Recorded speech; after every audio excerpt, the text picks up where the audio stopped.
It's going down like this, motherfucker. Hump, baby. Shit, bet I do it over time. Fade that nigga. Shit. Bar, bet the bar, off time. Shit, boy, I'm trying to make me some money. Boy, I'm hungry as a hog need. Slap Jesus. Shit, gotta be a Jesus, cause too many black folks. Limousine, and every time I'm seen, I got to be clean. Limousine, and every time I'm seen, I got to be clean. For what he has, he says that the only way that we can solve our problem is to unite together among ourselves, among our own kind, clean ourselves up, rid ourselves of the evils that we've become addicted to here in this society, and try and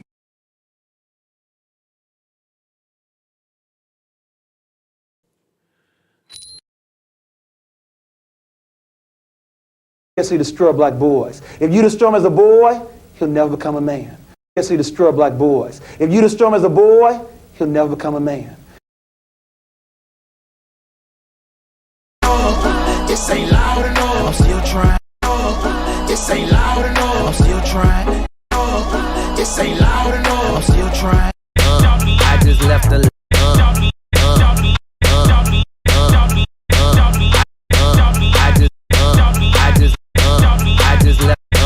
I just left the light in this bitch. Fuck up. Move the fuck back. Fuck up. Move the fuck back. Hey, where are the white women at?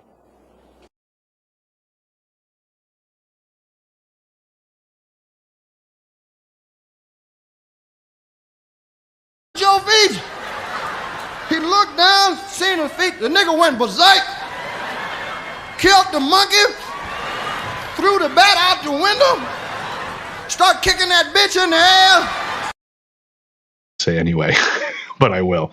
The way quantum entanglement works is that you can take two particles, quantum entangle them, and then take those two particles and move them at any distance in the cosmos. And let's just say, for example, if you quantum entangle two electrons and you have them spinning in the same direction, and then you take one of those electrons and you shoot that thing out 100,000 light years from the original. If you then rotate the spin on the one electron, if you modify it so that its spin changes, the quantum entangled electron at any distance will simultaneously in no time switch its rotation also, because they're quantum entangled. So these communication systems are taking advantage of this aspect of quantum mechanics that most people can't wrap their heads around, and this is what they're utilizing. It's just the new level of science that affords us the ability to communicate at any distance instantaneously.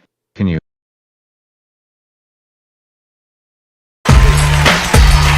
You don't understand. It's cool enough just being cool, like I am, chilling. Group of you together, you never can tell who's who. I've seen a lot of black guys, Nipsey, but you're overdoing it. Plus, I'm in love with a bitch I can't stand. You're a philosopher? Yes. You're a philosopher? Yes. You're a philosopher? Yes. You're a philosopher? Yeah. I think very deeply. I think very deeply. I think very deeply.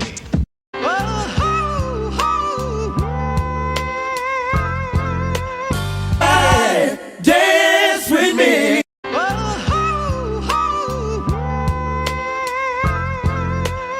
Hey, dance with me. Oh yeah.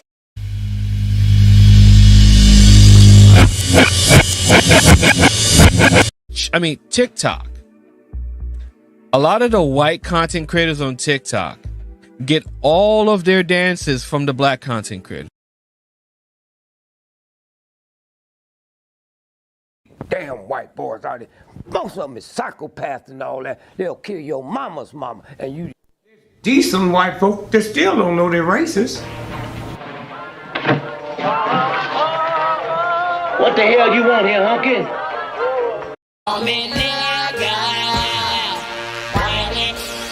Don't know me what it is.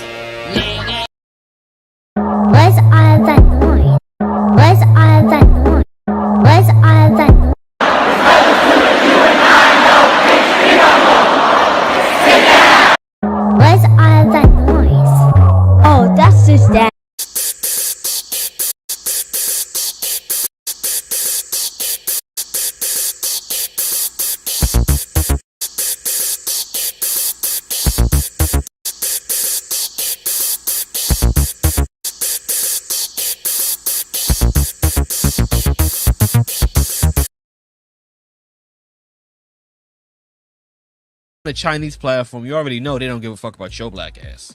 The Chinese platform, you already know they don't give a fuck about your black ass. Your And then lines are still open. Oh shit, you can get it, nigga. You wanna get it? Used to snort cocaine, now I fiend for the check, yeah. My word, can't be my equal, don't know what you heard. My word, can't be my equal, don't know what you heard. Doing the styles on them like it's common sense. Doing the styles on. That's the difference when you're my. That's the difference when you're my baby. That's the difference when you're my baby. That's the difference when you're my baby.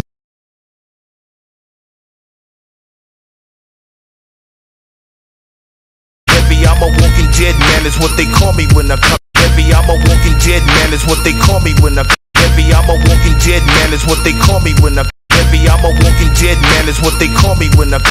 I hit the loot juice, it pulls up in the deuce. I hit the loot juice, it pulls up in the deuce. I hit. Do that dance, baby, do that dance, let's work it out. Aye, nigga. Schatzi, is it true what they say about the way you people are gifted? Oh, it's true. It's true. It's true. It's true.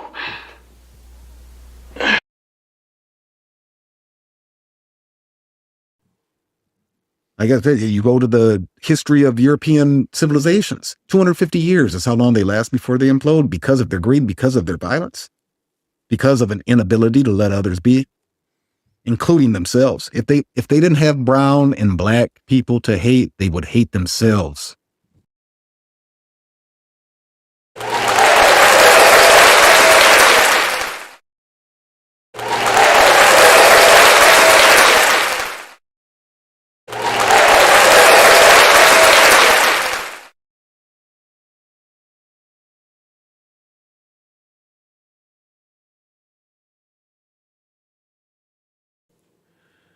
To the east.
Greetings.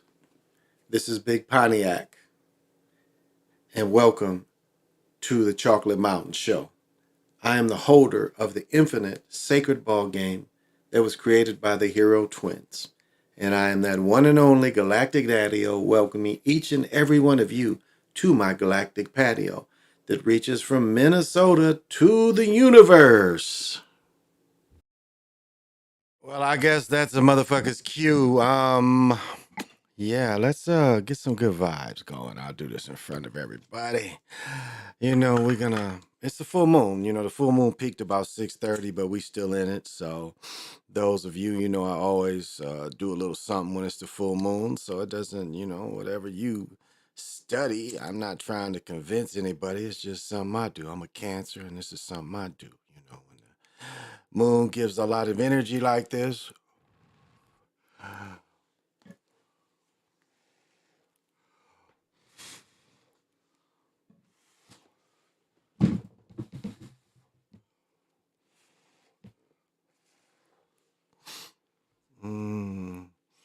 it smells so good when I come in here after this bin's burnt. But just doing some cleansing energy. That's all. So what I bring you is, pure as I can bring it. And we funky now. Give it all. All that I touch.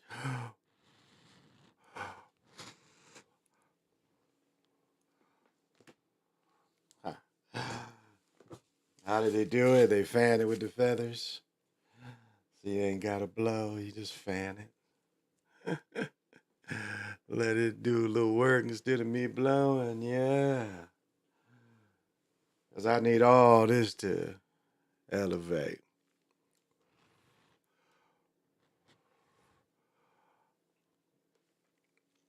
All right, I think that's good. And y'all know how I start most of my shows with Ambrosia, the Rob from God of the Rob from the Beer Gods. As hard as they tried to tempt me to go another way, I could not be swayed. I am very faithful to good beer. And so again for y'all, I'm going to get y'all this. This again is Great Lakes Elliott Nest. And of all the beers from a beer connoisseur, this is simply the best. It tastes better than any beer they've ever made. With some Arcadia Brewery, with some might be, But for all the beer you can buy in stores, you can't buy a better tasting beer than this. I am not going to open it because I've got to go downstairs and get my cigar. I left my cigar in the fridge and I'm going to go get it. But, gosh, should I do this first? I guess I'm gonna wait and do that. I guess I will open this up because I can still go downstairs. I guess I can still go down. How do I want to do this? Oh, so, okay, anyway, we'll just do it as we go. So anyway, Elliott Ness, pop them if you got them. Drink with me so I can be sociable. And look at this, my day block, downtown Minneapolis local brewery. And look at that ambrosia. Just look at that clear ambrosia. And you look at me drinking this beautiful ambrosia, decked out in the Black Hawks gear. You really wish you could be me right now. Wish you could be me right now, just sitting here, dripped in Black Hawk gear, drinking Elliott Nest. And you know I'm still on the vegan gummies. And we're gonna smoke a little bit. 1, 2, 3, 4, 5. 1, 2, 3. Let's feel the energy in the room. Let's see what the pendulum must feel in the room. What's in the room, baby? What is in the room? Pendulums just don't go one way either. But when they're feeling good, they do generally twirl in clockwise formation if it feels good in the energy. And so, it shows you that the energy comes a certain way. On the other hand, this mug, it's showing off. See, it's going back and forth. It's not spinning anymore. I'm not shaking this motherfucker. This motherfucker caught some energy.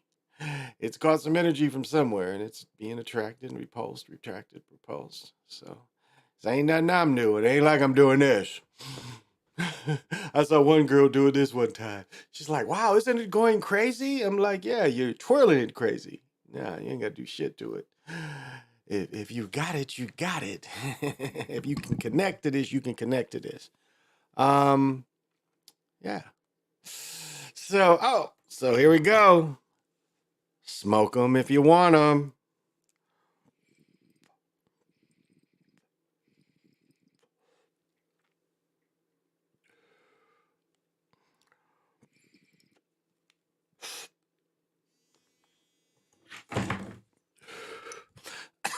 Okay. Let's talk about. I didn't watch. Oh, the Gophers beat Michigan State, so I did see that.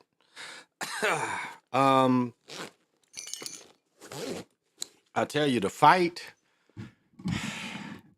So the fight said it came on at 1:00. The fight did not come on at 1 o'clock, 1:30. I think the broadcast came on between 2 and 2:30. So I was over my brother-in-law's at 1:30. The main fight didn't come on until like 5 o'clock. Like one of his friends and my friends kept calling and was like, I don't know if I can make it, man, because his son plays football at Division III, Augsburg. So he was down at the game. He's like, man, do you think I'm gonna make it? It showed it was 50 minutes to the fight. And this is before it was 2 other fights. I knew it was 2 heavyweight fights because I had read, and maybe I read it on air last night, but I had read the other fights. And I knew the because what they had is they had a Continental American belt, and then they had the English championship bout. The first fight for the Continental American fight, it was 2 undefeated. Was it 2 undefeated guys in that fight too? Yeah, I think so. And yeah, it was a stoppage, unnecessary stoppage. It was an unnecessary stoppage. But it was interesting because dude bust dude up with a jab. It was like dude was kind of tagging him. And it was like the champion, and maybe this was the second fight. Yeah, that was the second fight. But dude, like the dude who won, one thing he would do, and dude caught him early, but dude would like, when he would launch, he would lead this too long. And dude caught him, but when he go in the future, they gonna catch him with that punch. But he busted dude up nice with a jab. He bust him up nice. But they stopped the fight on some bullshit. So that was the first fight. I'm trying to, get all the fighters out the way. That was the first fight. Yeah, and then the second fight, he stopped dude in the 7th, 8th round. Parker ended up winning the second fight. So, and then it was like they let one of the babies sing, and something G, what was her name? Because a couple of weeks ago, the same girl who they let sing, she sang. So the last, whatever big fight was last, she sang the Mexican national anthem. And tonight they let her, she kind of headlined. She was kind of, to me, it was like her headline. But anyway, that shit was nice. Did y'all see that shit? They put that screen in front of there and it looked like they had the little twirling things. That shit was real nice. And did y'all see that circle they was dancing on? When they did the headshot, it looked like they was dancing on water and shit. But that stage, I don't know if people really realize how big that stage is. And then, they're going to use the Roman Coliseum kind of shit. Because, the Roman Coliseum, if you see it now, what you see is the broken part. But they used to lift shit up. And that's what you saw. So that girl, after she got done performing, and the performance, the dancing and the visuals were outstanding. I mean, it really was outstanding. The rapping and it wasn't that great, but the visual, and then the way, like, the stage was so big when they retracted it and then they pushed the ring up. Remember in Rocky whatever, when he fought somewhere, remember they came up on the elevator. Well, this one, it retracted and then they brought the ring up, and that shit was sweet. That shit was real sweet. I'm gonna say this. Well, let me see. Well, let's see what's happening. And before I get into it, I'll ask everybody what's happening. Dr. Sinister, what's happening? And I know you got to have vision. But also on this is the Galactic Show. We have to like you to know if, I guess not. I had to find this shit. Okay. I'll find it. Anyway. Jamar 3224.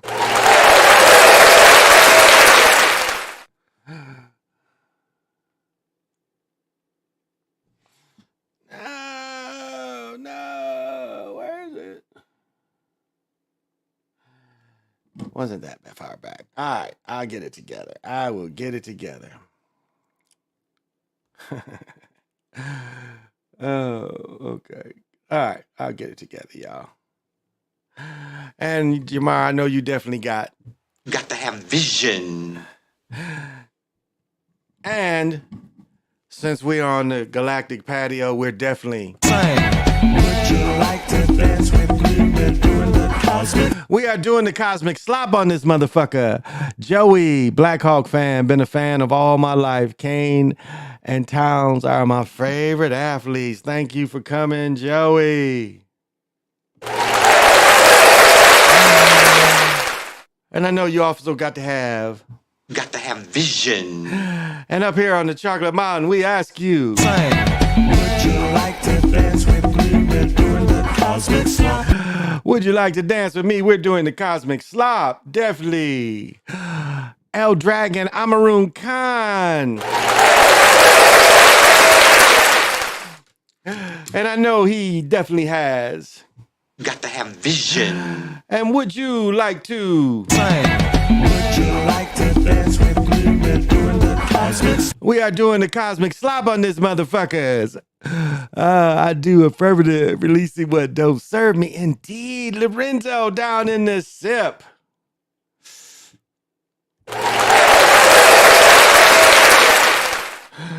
And I know he definitely has. Got to have vision. And up here on the Chocolate Mountain, we are. Would you like to dance with me? We're doing the Cosmic Slop. They be saying, ooh, ah, ooh. Hey, what's that, Tribe of Judah? What's happening?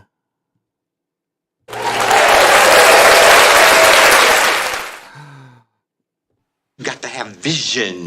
And up here on the Chocolate Mountain Show, the Galactic Patio. Would you like to dance with me? We're doing the Cosmic Slop. They be like, ooh, ah, ah. Oh, let's see. The main event of the fight came on at 5 Central Time. No, it was later. No, it came on because they added that extra 20 minutes. It came on, let me see, because Barb came home. It was after 5. I agree, after 5. Because y'all remember what they did. Like, Sean was downtown and his son's game was ended, and it said 50 minutes. It said 58 minutes. Sean came, he done had a drink, and then all of a sudden they put 20 minutes back up there. So it was because again, the pay-per-view started at like after 2:30, I think is when the pay-per-view started. So it was a long time. But I watched the other fights. They was entertaining. They was entertaining. But it was really the fight was entertaining. Francis, I tell you what, Jake Paul wants no part of Francis. I don't know who's going to want any of Francis. Now, his window, he's 37 years old, so his window's going to be short. But that Jake Paul, they don't want nothing to him. They ain't going to set him out. That knockdown, look, he didn't get bullied. One thing he did was beautiful with the grappling. Now, one of the, I'm going to say this, one of the undercards, the first undercard fight they showed, dude hit dude with an elbow, was so nasty, like got his shit. Both dudes in the first four, they said that all the heavyweights that trained with each other, all of them was, the Mike Tyson, hit him with the bow. But, Francis did not let Fury lean on him not one time. Matter of fact, when he got near him, he was uppercutting him. He didn't out-grapple him. He was saying, the way they grapple, that one time when he grappled him and took him in the middle of his back, Fury didn't do shit. And then one time he locked his arms up. I mean, the grappling and the bullying, Fury couldn't grapple and Fury couldn't bully. He couldn't lean on him because he made him pay. Every time Fury tried to hold, he was hitting him. And then when this shit reminded me of Marvin Hagler. Fury went left-handed, Francis went left-handed. Did y'all see that shit? Francis like, oh, okay. Francis squared up left-handed. That shit was cool. He squared up left-handed and was like, and then later in the fight. So, third round, he knocked the motherfucker down. It's no way, 96-93 when you get knocked down. You get knocked down and you saying it's 96-93 and you done got knocked down? It should have been a draw. If he won, it should have only been 1 point. But I looked at it as a draw really, he should have lost. Now, they didn't do the CompuBox numbers, but really, Fury, to me, it looked like it was 6-4. That's what I got. I got 6-4 to Francis. That's what I had it. I had it 6-4 that he won. He got 2 points for knocking him down. And remember, the other judge had it 1 point scores. It was split, one had Francis 1 point, the other. I had 6-4 though. That's what I had. I mean, he rested what? Like after he knocked him down, Francis rested the 4th round. He rested the 4th round because he was so busy. They probably told him, rest, but his stamina. But it was entertaining. I mean, you can't say it wasn't entertaining, but the way his grappling, and then in the end, Fury hit him with a forearm. But later in the fight, he hit with Fury with a forearm. Fury couldn't say shit. Fury was like, okay, I gave him one. Fury didn't even really move. No, he didn't back him up or nothing. Dude was just, trying to really get his rhythm. But Tyson trained him well. His trainers prepared him. He was really prepared. I mean, again, his grappling, like one time, what he did is, and Ali used to do this, but he hit Fury just with his shoulder and pushed him off him. He like got low and like, cause like he was already here and he like hit him here in the chest and Fury went back. I mean, he like hit him with just like boom and Fury backed up and then he squared back up. I mean, it was good to watch all that.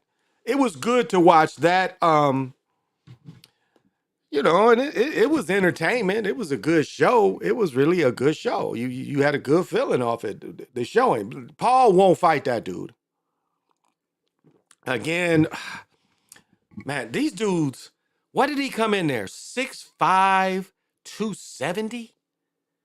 Francis came in there 6'4", 6'5", 271. Ain't a zero fat. Like them other fighters, them dudes was weighing 250 and 260. They wasn't chiseled, but they wasn't fat. But Francis is like, but he wasn't bullied. Paul won't fight him. And if Paul, maybe he's a different weight class. I don't think so though. I had it 5 even, but overall I gave it to Francis. Absolutely, Francis definitely won it. He definitely won it. This might end up like Wild Fury trilogy. He ain't gonna be in a hurry to fight him. They're gonna let him get a couple fights because right now, this was to get Francis to get him ranked. That's why really, like that Rocky shit where you can just fight dude, or even Creed, where dude can just fight. It don't work like that. That's why no real belt could be put on the line. But did y'all see how thirsty they were? The Saudis were, because I think that's part of a casino too, if I heard right. It's part of a casino. They done paid all these old washed up fighters to be there.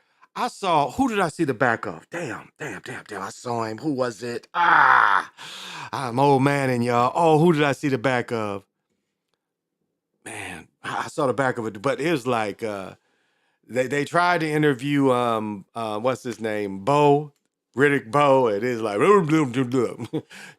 that punch drunk stuff. But they brought everybody back. They get paid to come. You think Eminem is just there? This ain't the Crawford fight. This was the most fake hyped event. I mean, it was fake hyped where the stars didn't come in because they was dying to see this shit. They bought everybody to come in. They didn't show Kanye on TV. They said he was there. They didn't put Kanye on the camera once. But they kept saying Kanye's here. You ain't put him on camera. Now, one time did they put Kanye on camera. Did y'all notice that? They kept saying he was there. They put him on camera. But they done paid everybody to come in. Man, my mama was up in there. I'm like, what is you doing what? She calling me on the satellite phone. I'm like, what is you doing over there? Oh, one of my friends had tickets. Like, you don't know nobody had no tickets to take you over there.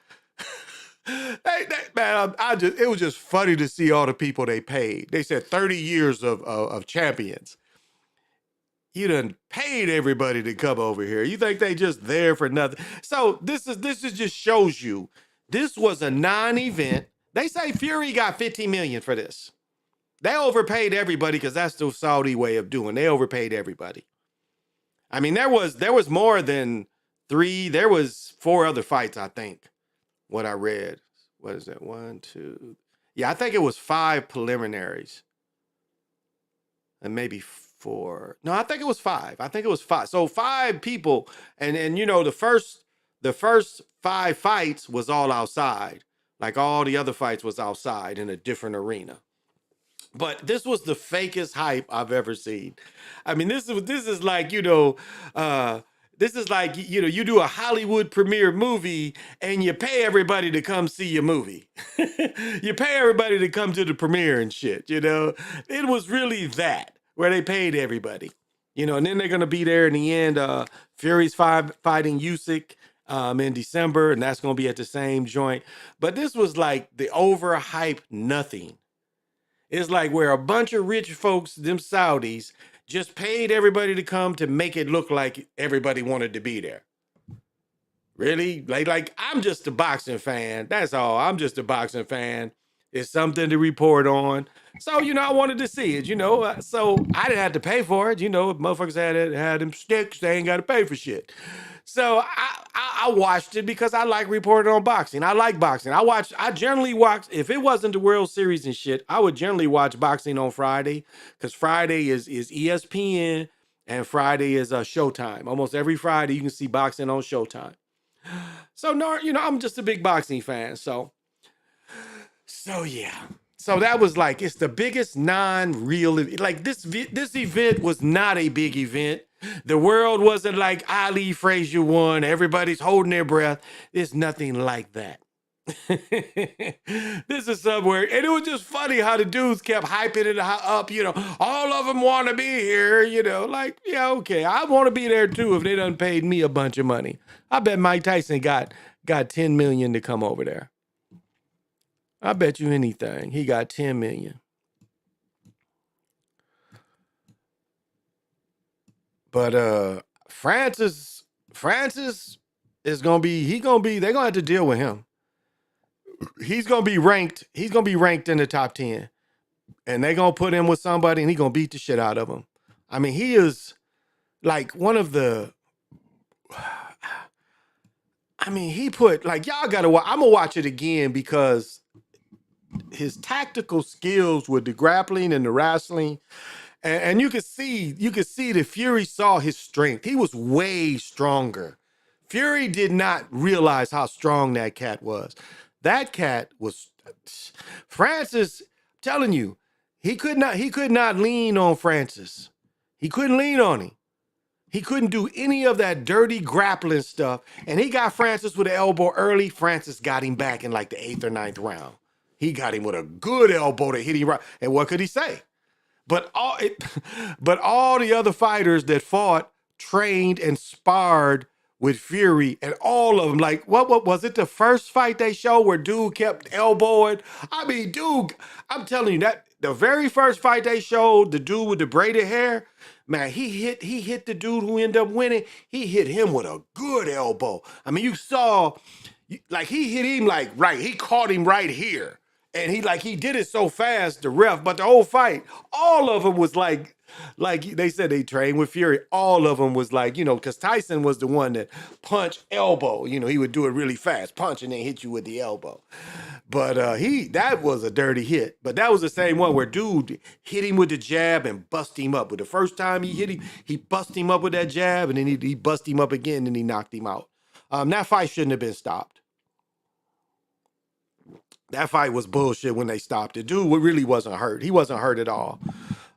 Second fight was a good fight. That was a good fight too. They both really went at it for the English championship. That was a good fight too. That fight went 12. And that was a good fight. That was a real good fight. Well, at least it was scheduled 12. Oh, let's see. Yeah, this wasn't a title bout. No. But I think it's still getting ranked. That bout will still get him ranked. Because he went 10. Because normally new fighters only go 4. Sometimes 3. I've been to 3 rounds, but most of the time you can get 4. And then when you get a little more, you go 5. But 10, that's so but this will get him ranked. And he'll probably come in under WBO. They probably gonna what Fury is. Because remember, Fury's the lineal champion. That's what, like, despite them taking Ali's title, they couldn't strip him of being lineal champion.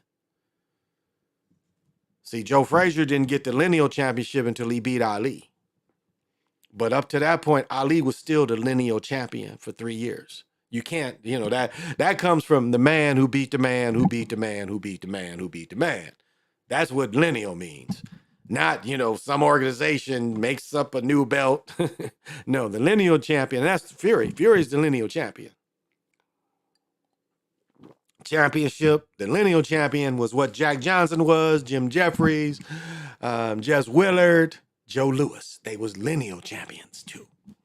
So, they had Vince McMahon, Tyson, and them sitting next to each other. Yeah, and they had the soccer player sitting next to one of the princes or some shit, the soccer player. They had an intermittent clone ass there. No, they didn't have Kanye on camera, but saying he was there. Yeah, and they don't usually do that. Hey, Big Stank, did you just come in? Thought you did. In other words, you here before? Nope. Hey, Big Stank, thank you for coming.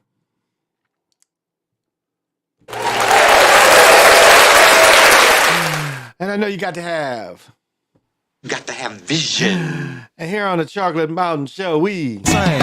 Would you like to dance with me and doing the cosmic slop? We do the cosmic slop. Devontae. Oh, George Foreman. What's up, Devontae?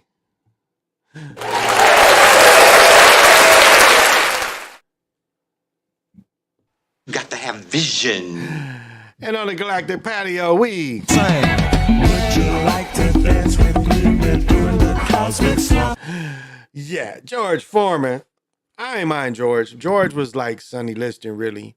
What made George great when he was older, he had a lot of strength in doing short punches. Yeah, his win against Joe Frazier won. He should have been disqualified. A lot of pushing, a lot of hitting and holding. I mean, yeah, and Ken Norton, I don't know. That Ken Norton fight with George, I don't know. George got beat by Tommy Morrison, Holyfield. Trying to think who else beat him. It was a few that beat him, but Tommy Morrison beat George, if you remember. Had him all with glasses on at the end of the fight. Again, George was older. The Michael Moore fight, you know how fighting can go. You can knock anybody out. So I don't know. Devontae, the same Foreman that got beat by Ali and Holyfield. That's a good point. Do you think you would try to offer him a fight? I think they will try and use his buzz to build it. Tonight was the most dough Francis had ever made. He made the most dough tonight. Fury, they reported, made 50 million. So we got to say Francis made at least 10 to 20. I'm saying Francis might have been in the teens. So I think that he can, if he got in the teens, he should expect that for his next fight. Because he's going to generate a lot of buzz. So he's going to, again, I bet if we look at the top 10, he'll be in the top 10. He'll be in the top 10 just by knocking Fury down. That'll probably put him in the top 10 because he's okay. The big baby dude on ESPN. You think he'll give Francis trouble? What's his name? Big Baby that's fighting on ESPN. That's undefeated. He only has 16, 17 fights. You think they're gonna put him in there with Francis? Man, the dude they call Big Baby, the boxer. I can't think of his name. Maybe one of y'all know his name, but he's a Bob Arum dude. They ain't gonna put him in the ring with Francis. Francis would beat Reyes, I think. I think he would beat Reyes. Reyes talking about people ducking him. Yeah, so there's a lot of people ain't gonna want to fight him at his size and his grappling experience. Again, his window, because of his age, he ain't gonna have a very long window. But I think I don't know. I think he's gonna make more dough boxing. I think he's gonna make more. Oh, the young Foreman. Okay.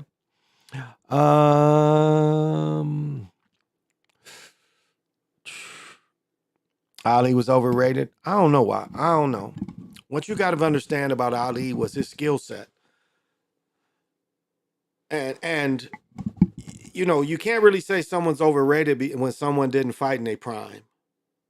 Ali didn't fight in his prime. Ali didn't fight at 27, 28, or 29. So you can't really say. Everybody else, Joe Louis fought in his prime. Sugar Ray Robinson fought in his prime. Sugar Ray Leonard. I even say Mike Tyson got a lot of fighting in his prime. Not Ali. Not Ali with that body. Like when you watch him fight Zora Foley and you see that skill set. See, one thing they do to you too is they wait for time. And time was the only thing that could catch up with Ali. That's partly what they did to him because there was nobody else could have competed. You know, Joe Frazier that beat Ali in 71 could not have beat Ali in 68 or even 69. Not if Ali would have been continued to fight. And the skill set, he had the best legs of any fighter ever. The best legs of any fighter ever. And again, we're gonna go heavyweights. His jab. Who had a better jab in heavyweight division than Ali? You can't say Larry Holmes because Larry Holmes copied Ali, pulling his head back. No one had really done that before. They train you not to do that. I'm saying plain skill set. He had the best skill set of any boxer, any division to me. There's a couple that was a little more shiftier because it was smaller, but as far as a heavyweight skill set. Now I don't know, how about the knockout punch of Sonny Liston when he hit him in the second round, but I'll say this: he had hit Big Cat Williams with one of the same punches, being able to step backwards but punch a dude hard as you can. Step back, but yet throw a hard punch. And he had knocked Big Cat Williams down with that same punch. Now, I'm not saying the punch that he hit Sonny with in the second fight, but I'm saying that just the short amount of room he needed and taking a back step, but skill set wise, hand speed, not Roy Jones. People forget Ali, 6'3", 6'4"? Roy Jones' hands wasn't quicker than Ali's. Legs wasn't better. I mean, Ali went, with his hands down most of the time. It wasn't until he really wanted to, throw that right hand on people. I mean, really, like, if you want to see his skill set, just watch one and then watch the Foreman fight. And what you see is he rope-a-dopes in Sonny Liston 1. Because when he gets his eyes blinded, he starts rope-a-doping to kind of hang on. And definitely watch. And this is what I'm going to tell you, like, you know how great he was? Even after not fighting for almost 3.5 years, which was closer to 4. He fought 2 tune-up fights, which still wasn't enough to fight a dude been fighting consistently. And still, look at the effort he put against Frazier and won. Look at that effort.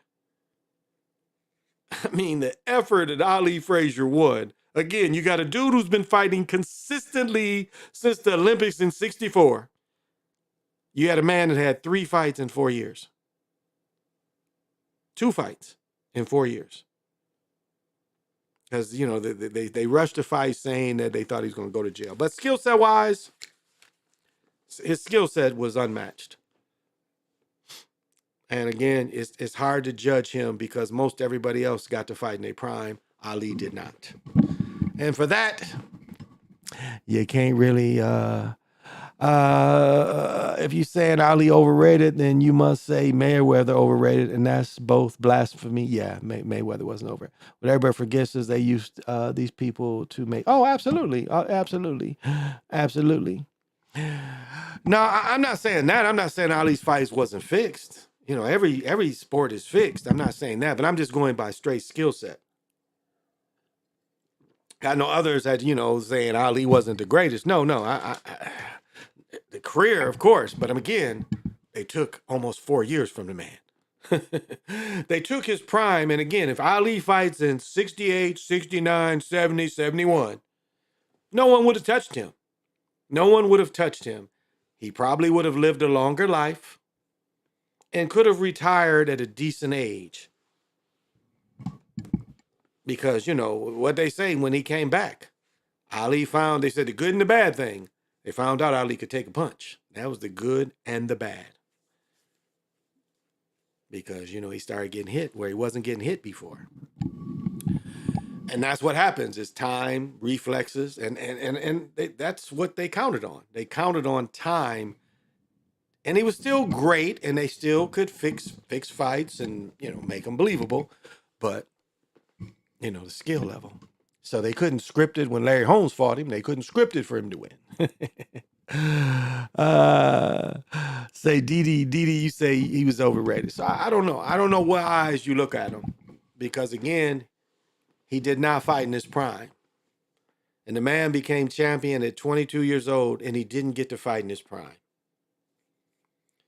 During Ali's reign, and Ali is one of the top of holding the title too, because of the two periods and defending the title. You know, Joe Louis defended it 25 times. He beat 25 motherfuckers. But Ali is somewhere up there is the might of title fights. But skill set, yeah, you can't argue with his skill set. His skill set was unmatched. Some people have a certain Sugar Ray was just a smaller Ali but didn't hit as hard. But that's what they did. And Ali, you know, copied Willie Pep because he used to train with Willie Pep. And he used to, you know, he copied Sugar Ray Robinson too. So it wasn't like, you know, he didn't have inspiration. Henry Armstrong, you know, it's you know, they all pull off of a lot of people. And I mean, people forget is like, watch Ali's history and knowledge of boxing. I mean, he shows a number of skills and footwork, some of the best footwork. Tyson in his prime would have knocked Ali out. I doubt that. I doubt that. Tyson was too much like Liston. He was too much like Liston. His rhythm was too much like Liston. Like the rhythm that he would have tried to use. And again, we got to say the same age. Mike is what? Mike's shorter than me. So what's Mike? 5'10", 5'9", 5'10". And Ali is 6'4". And let's say both at 24, you know, both at 22. Yeah, nah. Mike would have had a hard time because think about this. Mike was like Floyd Patterson, trained by Floyd Patterson's guy. Ali had no problem with that kind of style. And Floyd Patterson was taller, but it's the same style. Now, Rocky Marciano and Mike have a lot of similarities, And what people forget about Mike Tyson is he made a lot of mistakes. He was always off balance. And I showed, you know, the amount of his amount of, you know, the Shelton fight shows you he ain't even hit Shelton. Shelton was so scared he just fell. Same way with Michael Spinks. He just wanted to get it over with. Don't hurt me while it looks good. Might catch him with that hook. It's over. I doubt he could have a young Ali. Now, you know, if you say an older Tyson with older Ali, maybe he could. That's how Joe Frazier caught him, because he was older. Hey, what's happening?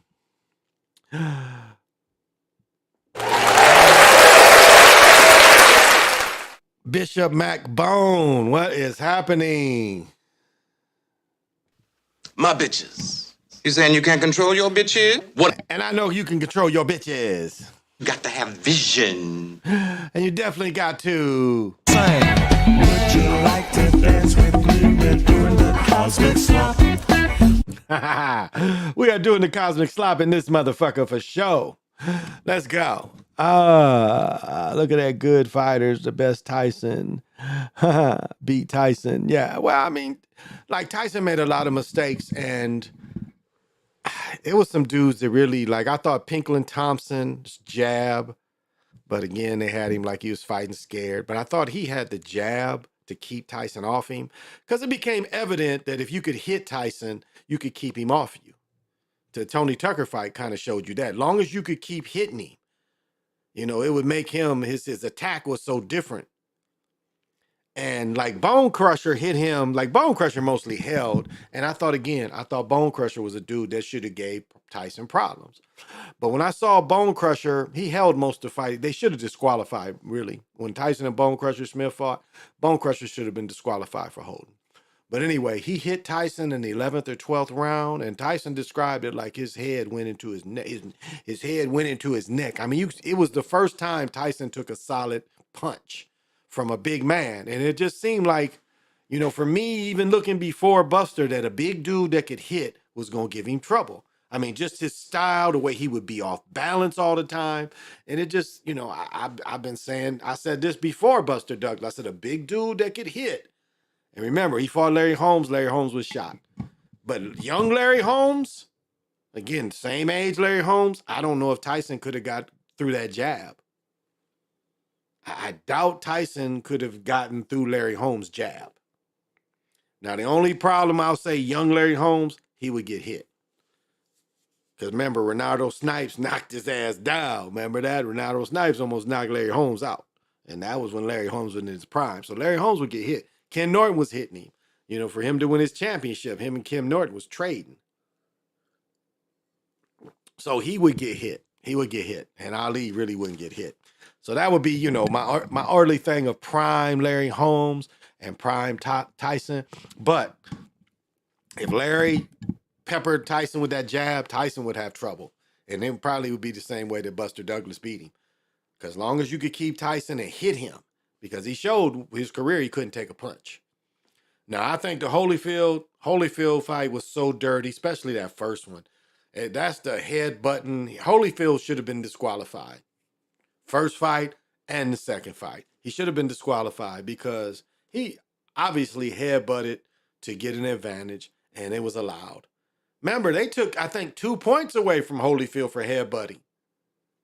Not disqualified, just take points away. So people forget that about the first Tyson fight. And if Tyson doesn't go to prison, you know, they would have, I think it would have been, Ali was fighting in the great heavyweight days. Yeah, it was a lot of people that could fight. How about Tommy Morrison? Morrison was a badass. Yeah, Tyson's very quick. Uppercut and everything. Saber Tiger, what's happening?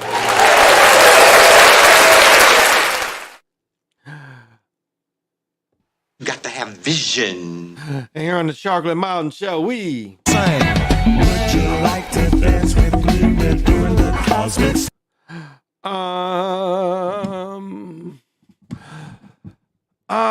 Yeah, Tommy Morrison, like, remember his breakout fight was when he knocked out Ken Norton. I mean, he knocked him square out.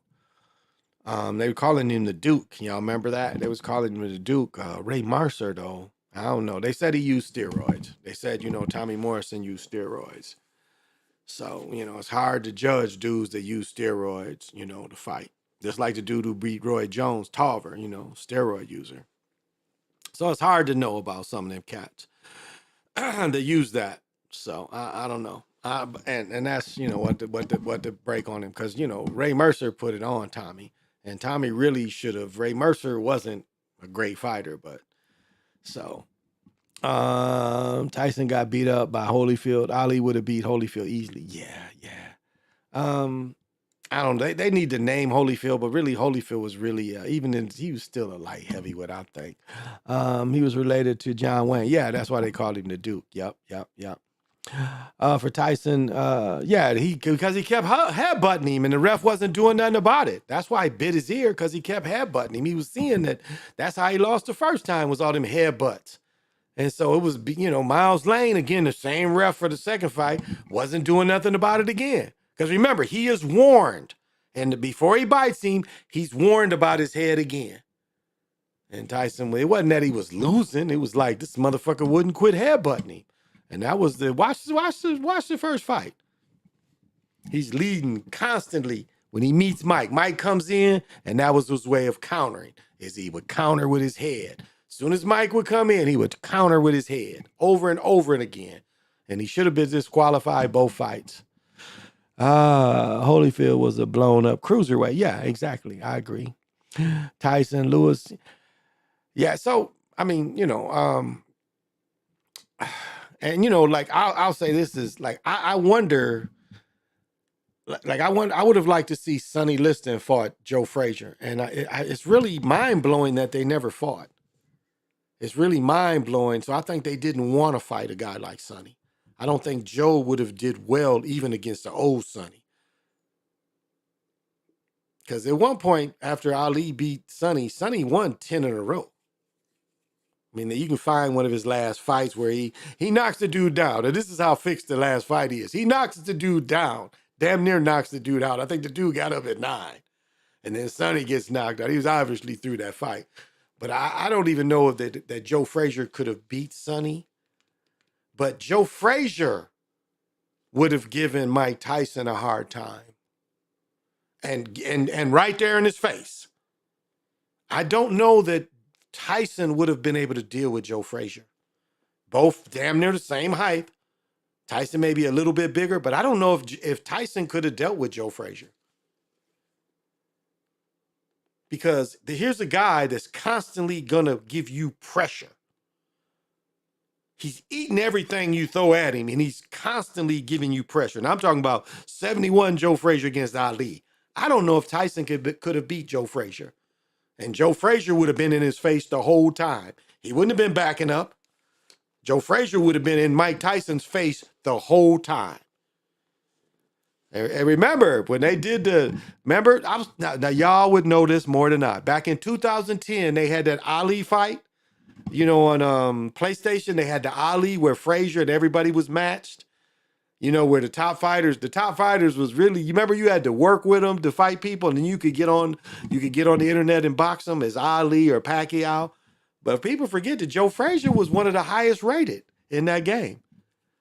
You know, he was up there, like it was like Ali, Tyson, Frazier, Pacquiao. You could be fighting motherfuckers beyond Pacquiao, you know, if you went to, you know, y'all remember that game? That game was cool. Okay. So, you know, I always do something. Let me see. You think Joe Frazier would beat Tyson? I think so. I think Tyson wouldn't have been able to back him up. Joe would have been right there. Like it would have been like an old fashion fight. I don't know if it would have been hard for Tyson to get Joe Frazier's rhythm, I think. Because Joe, it was like nothing Tyson could have did would have made Joe back up. And I don't know how, and you know, we saw, you know, Tyson didn't do well backing up at all. And it's like, there's no way he's going to back Joe Frazier up. I'm again at the same age. Because really the Joe Frazier that lost to George Foreman was to beat up George Frazier. You know, that's Ali. He didn't really, you know, sometime when you win, you lose. He got beat up. Like he may have won the fight against Ali, but he got beat up. I mean, look at those pictures. I've showed the pictures. He got destroyed. Damn near died. He was in the hospital for a month. And this is the dude who hadn't fought in 3 years. So that just tells you how great Ali was. That Ali put him in the hospital for a month. So the younger Ali. But yeah, Tyson would have, you know, Joe Frazier. That's why I think Sonny's jab hit so hard. I think Sonny would have been an idea to give Joe Frazier problems. Because I don't know that he could have walked through Sonny's jabs. Again, I'm talking about the same age. And Sonny was old his whole career, so hard to say what but you know, when Sonny did beat Floyd Patterson. And that's another fight. When Floyd Patterson loses to Sonny, that made no sense. Floyd had all the skills to beat Sonny. And they had him like he was scared. But skill-wise, I mean, Floyd could duck a punch and go damn near on the ground and come back up. I mean, skill-wise, he had the skill to beat Sonny, so both them fights was definitely fixed. I mean, Floyd Patterson was a cruiserweight, light heavyweight, really, walking around, really. But skill-wise, he should have done a better job. But I think Sonny would have been one of the few people, like, okay, Mike Tyson and Sonny, nah, Sonny would have ate his ass up. Tyson could not have gotten through his jab. Yeah. Because Tyson was going to have to come forward. That's why I say I compare both Tyson and I compare Joe Frazier, who could have, I don't think either one of them could have ate his jab. Sonny's jab was like stopping you. You know, he could hit like, so I don't know. Yeah, he was in the hospital for a month. He almost died. Like his kidneys are shut down. Joe Frazier's kidneys shut down in the hospital. Blood pressure almost killed him. You know, so he was never the same. Like he fought Ali the same, but he was never that same guy. That was his peak. That's why they say sometimes when you win, you lose. That was his peak. The winner that night became the loser. So, Joe Louis is interesting.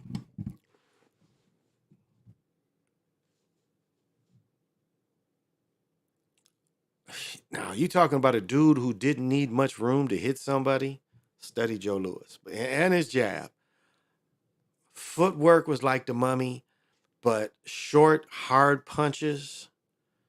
Yeah, like when he beats the German, when he beats that Nazi, like he hit him so hard, what'd they say? He broke 3 of his ribs. And the guy screams out during the fight. Max Schmeling, watch the second when he beats him. I think that fight, he hits him in the ribs. I think he breaks like 3 of his ribs and the guy screams. It's hard, again, Joe Louis was interrupted. 1941 for 1942, Joe Louis goes into the army, does exhibitions. So when we see Joe Louis, we see the second part of Joe Louis, but the first part of Joe Louis,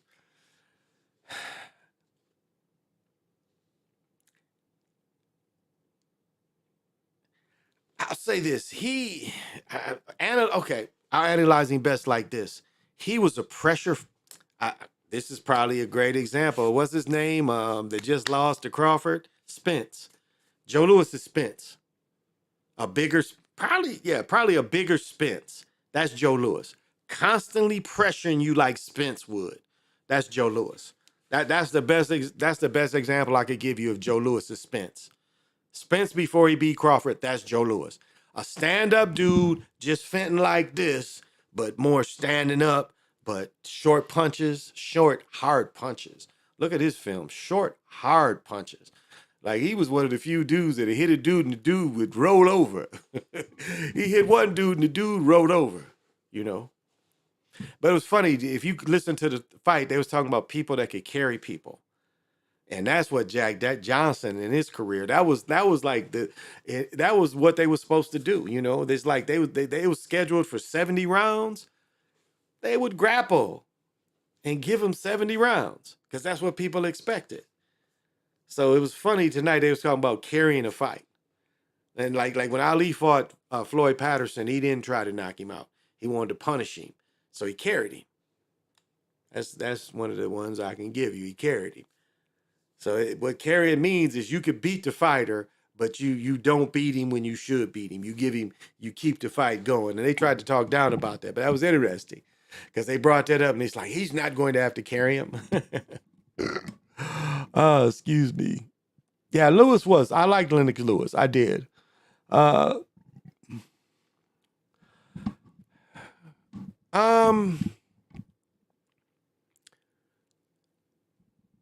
I would say Ali's speed would hurt Lewis. Lewis would even had a hard time against Sonny Liston. Lewis would have really had a hard time against Sonny Liston. I don't know, again, that Lewis could have taken Ali's jab or Sonny Liston's jab. I think Lewis was better built for like, I don't know, because I just don't, the speed of Ali would have gave Lewis a lot of trouble because he would have had to take chances and he would have had to, he would have had to close, and every time he would have had to close in, Ali is showing him different angles and hitting him from different angles that most fighters couldn't, other than Roy Jones. So that's where Ali would have gave Lewis problems, is the angles where the punches are coming from. He would have never really experienced those angles of punches, I think. I think Lewis would have given Sonny a tough time because Lewis would have pushed him off with his jab enough and caught. I tell you, a great fight would have been Lewis and George Foreman. Lewis and George Foreman would have been a really good fight at both of their ages. They had, Lewis copied that leaning on a dude, when he fought Tyson the second time. But I think I think that would have been a great fight. Is Lewis against George Foreman? I think their styles. I think Lewis would have even been a little more skilled than George. You know, even especially young George, because young George was definitely the mummy. They was coming from here. As he got older, he learned to throw short, tough punches. And, you know, I haven't mentioned any of the European fighters, you know, from Clint Coach brothers and stuff. I don't know. Their skill level, I wasn't blown away with their skill levels. So that's why. Whoop Sonny. I don't know. Again, hit Sonny's jab. Yeah, Sonny, Ali, and Holmes had the best jabs, where the jabs are hard punches. And I just don't know how many, because Mike didn't have a strong chin. That was the other problem. Well, once you hit Mike back, Mike was vulnerable. Mike really couldn't take punches. Ali could take a punch. Mike couldn't take a punch. As soon as he started getting hit, you see what it changed his mind. It changed his mind. You know, it's like, that's what I'm saying. You know, Mike was a total hype. I've showed where them first 10, 15 fights was definitely fixed. And when it come to Buster Douglas fight, he thought that fight was going to be fixed too. That's why he didn't train. He didn't do shit. Didn't take the right training team. And again, a dude that was bigger that could hit.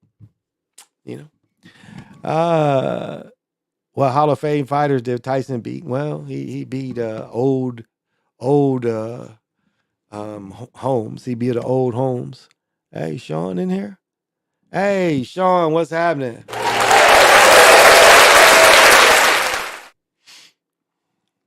You got to have vision. And on the Cosmic Patio. Would you like to dance with me? We're doing the Cosmic. That's what we doing here, the Cosmic Slop. Let's see. Yeah, that's a good point. I would take Sonny over Tyson. Yeah, I would think so too. Sonny, I'm telling you, watch some of that film. Just watch the film of his jab.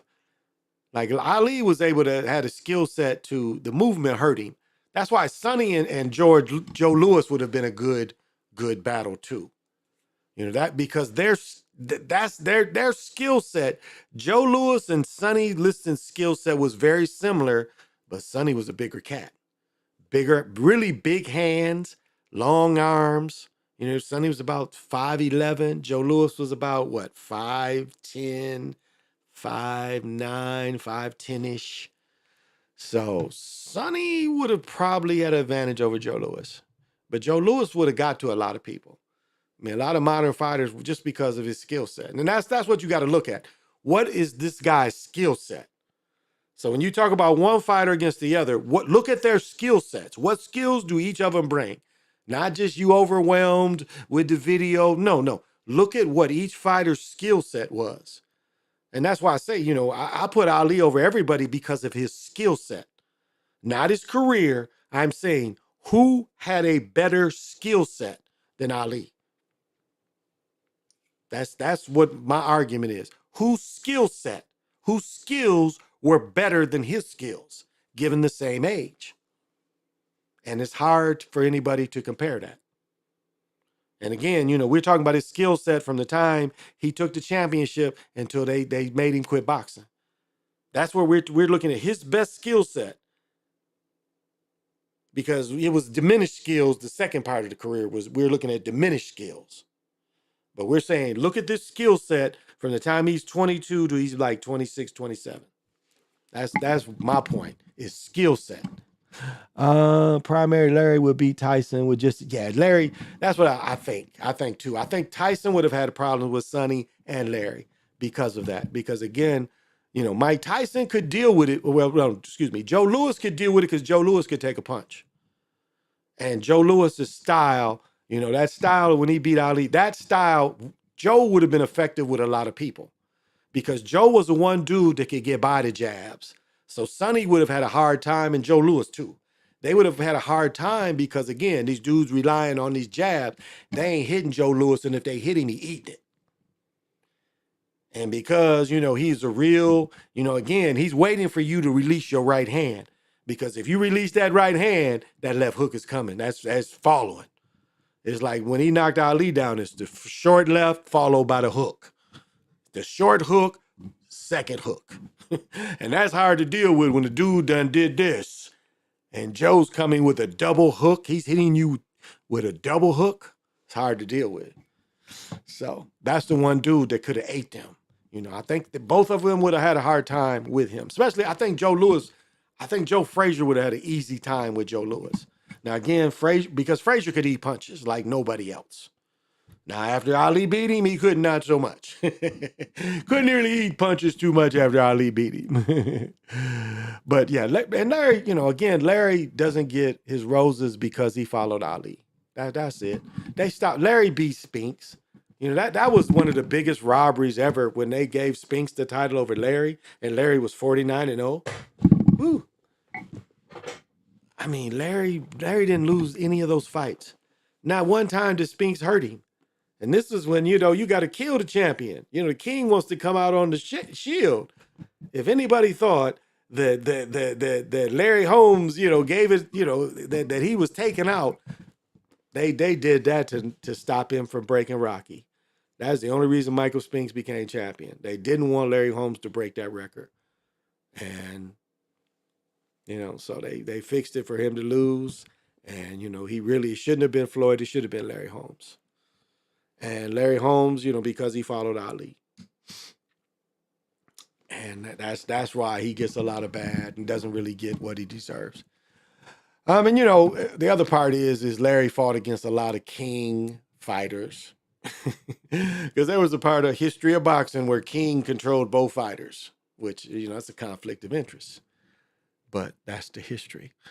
Well, guys, this is the full moon, and y'all know I like to do things. So those of you who want to participate in this meditation, you participate. If you don't, then that's okay too.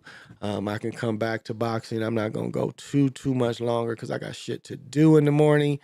But because of the full moon, I do want to show this. And I'm sorry that I didn't show it the last full moon, and I need to run downstairs and get my cigar. So this will give me a chance to do that. So those of you that want to participate in the full moon meditation, have at it. This is the One Diviners. I hope you don't mind me showing this. This is 2 years old, and enjoy. Thank you. All right.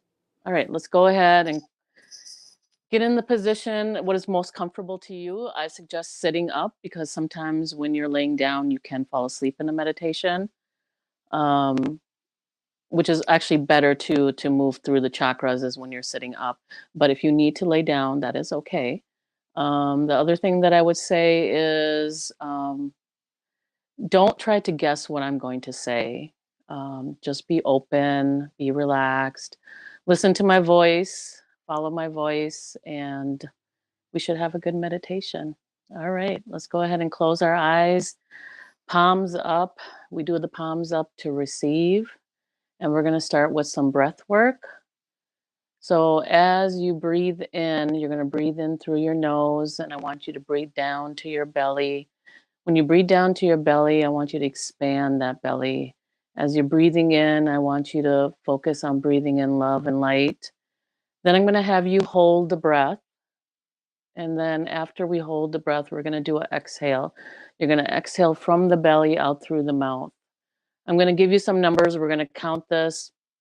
So as I'm asking you to exhale, I want you to breathe out anything that's heavy, anything that you're carrying, anything that is keeping you from your dream come true, from your wishes, your desires in your life, and give it to the Creator, to Source, to God.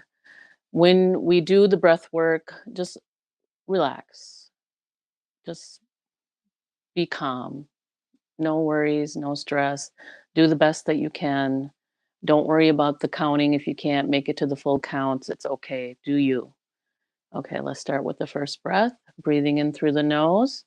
1, 2, 3, 4, 5, 6. Now hold it. 1, 2, 3, 4, 5, 6.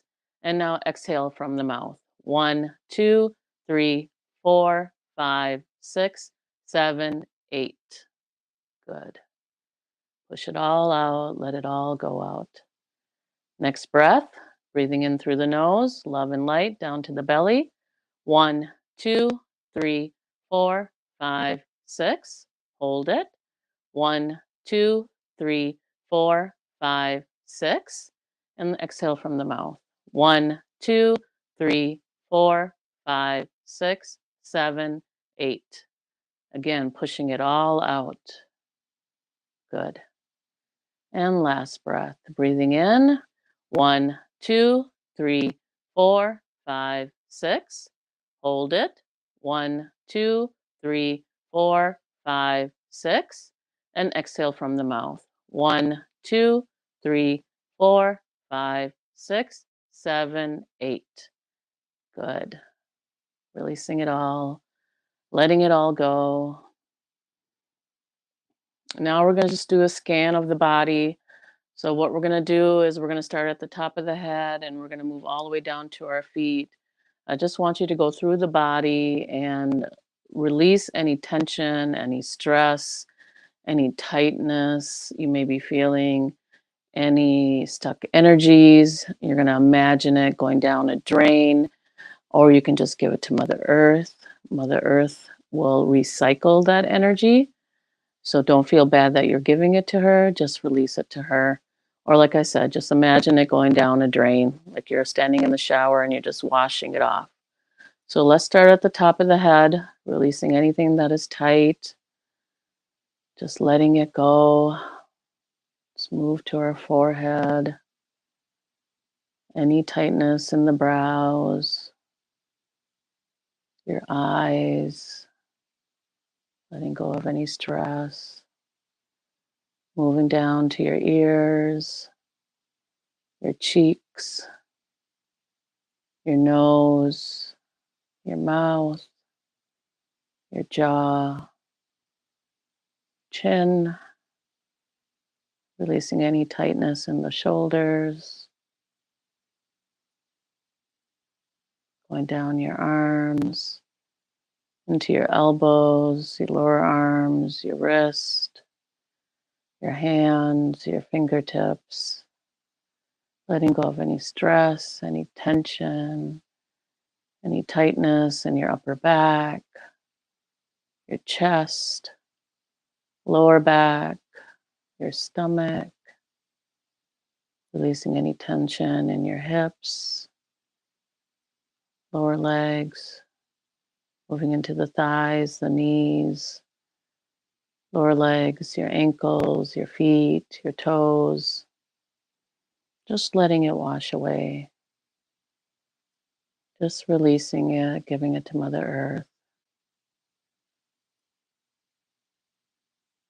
Now I'd like you to take an inventory if anything still feels tight, going back and giving that area some love and allowing it to release.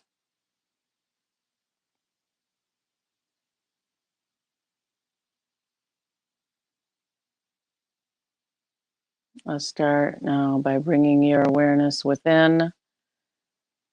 I want you to start focusing on bringing that awareness from your mind down to your heart space. Start pulling that awareness into your heart space.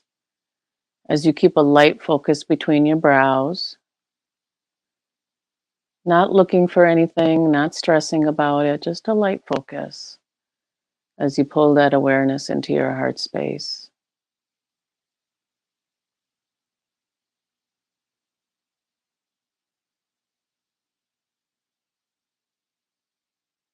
Just gently pulling it down.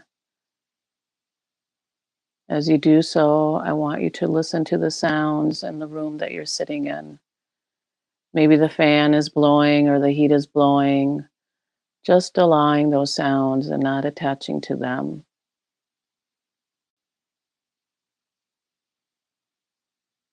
You may hear family members or pets in the background. Just allowing as you keep pulling that awareness into your heart space.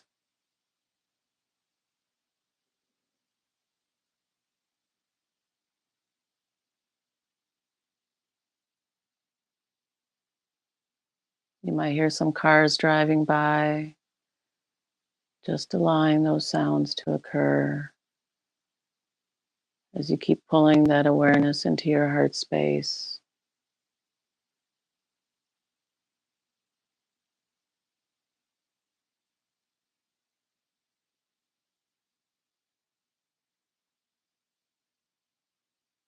We're just being. Nothing needs to be done in this moment.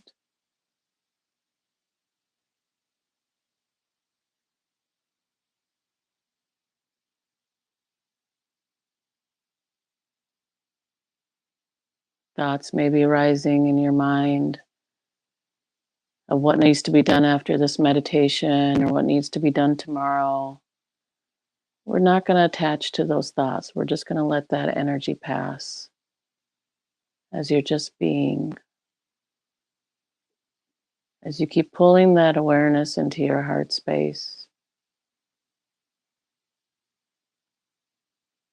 Not worried about the bills, the chores that need to be done.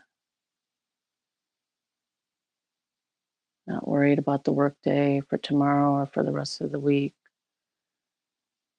Just going to let those thoughts pass as you keep pulling that awareness into your heart space. Letting go of any irritations you may have had today with things not going your way, and just allowing it to pass.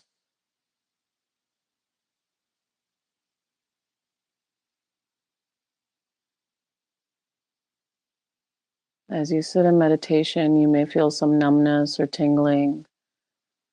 That too shall pass, not attaching to it, or just being. Keep pulling that awareness into your heart space.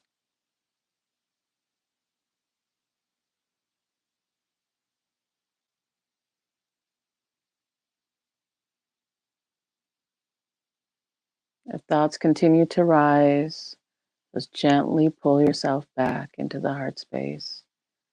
Gently bring your awareness in.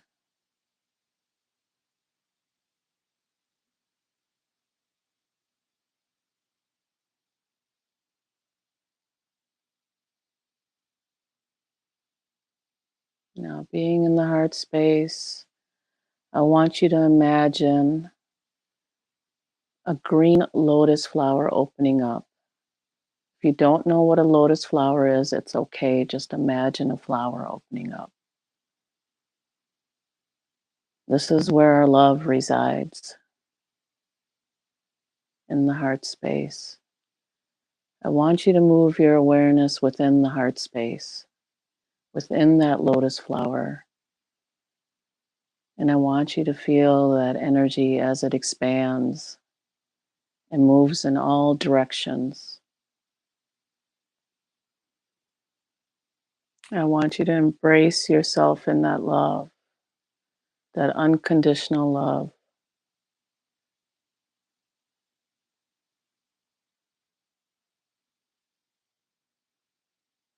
And send out that same love to all beings.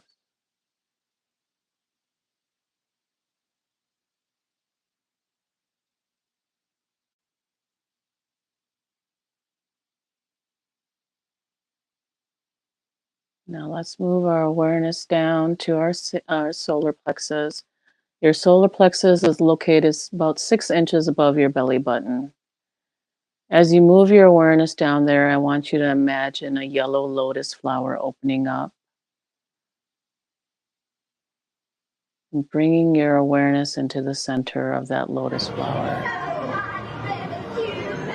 This is where our will resides, our inner strength, our goals. Just move yourself into that energy and feel that energy.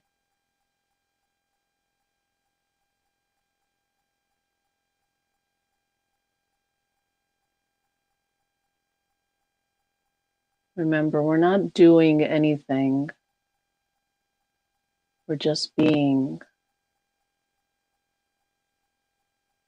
Allow yourself to be guided.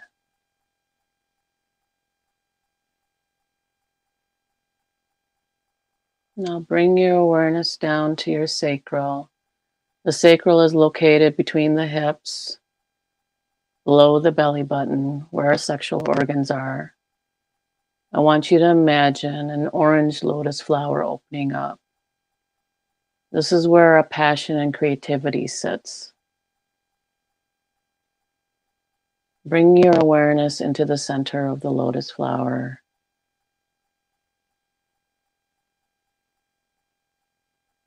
Allowing that lotus flower to expand in all directions.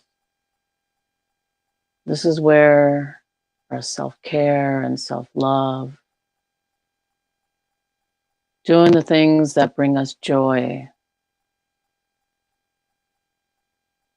allowing yourself to feel that energy.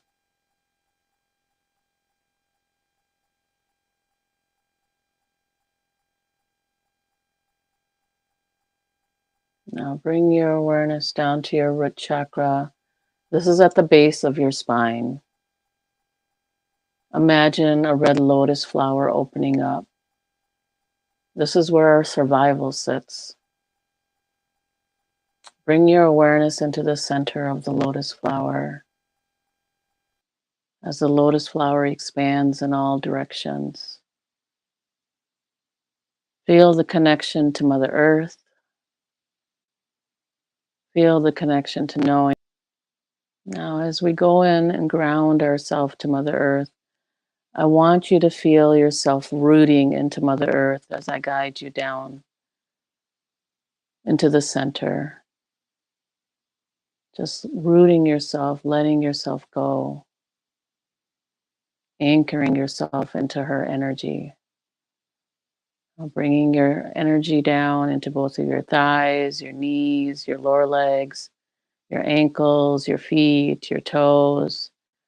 Bringing that energy down into the ground, into the rocks and dirt, going down the multiple layers of the earth, going down to Gaia, to Mother Earth, connecting with her consciousness, becoming one with her unconditional love.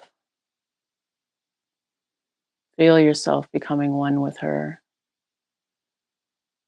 We thank you, Gaia, for the blessings and graces that you give us. We thank you for all that you do for us on a daily basis. We thank the animals, the plants, the birds, the air, the wind, the water, and the fire for their part in our human experience and soul's evolution. Being filled with gratitude and love, now bringing that energy forth, bringing Mother Earth's energy as she gives it to us freely, bringing it up through the multiple layers of the earth, bringing that energy back up past the rocks and dirt, back up into the ground, into your feet, your ankles, lower legs, knees, thighs, root chakra, sacral, solar plexus, heart. Now move your energies up to the throat chakra. I'd like you to imagine a blue lotus flower opening up. This is where our truth resides, our communications with others. Feel that lotus flower opening up and expanding in all directions as you bring your awareness within.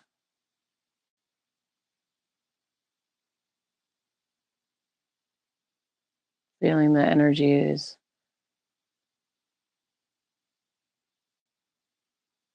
As we speak our truth, and we speak the truth with loving ways and loving words.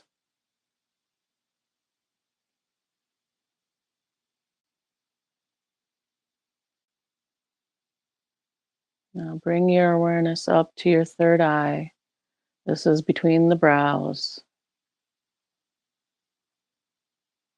You're going to imagine a purple lotus flower opening up. As you do so, bringing your awareness into the center as it expands in all directions. This is where our intuition or our connection to a higher self resides.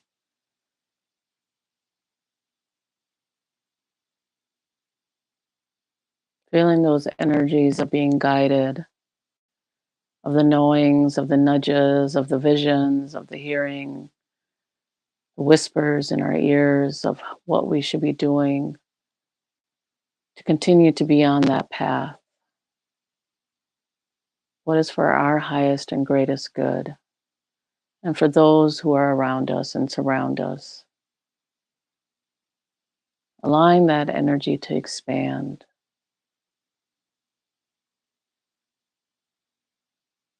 Now bring your awareness up to the crown chakra. The crown chakra is right above your head, outside of your body. Imagine a white lotus flower opening up. This is where our connection to wisdom and to the divine creator resides. Feel yourself moving into that energy as the lotus flower expands in all directions, allowing ourselves to be guided, knowing the truth that we are all one.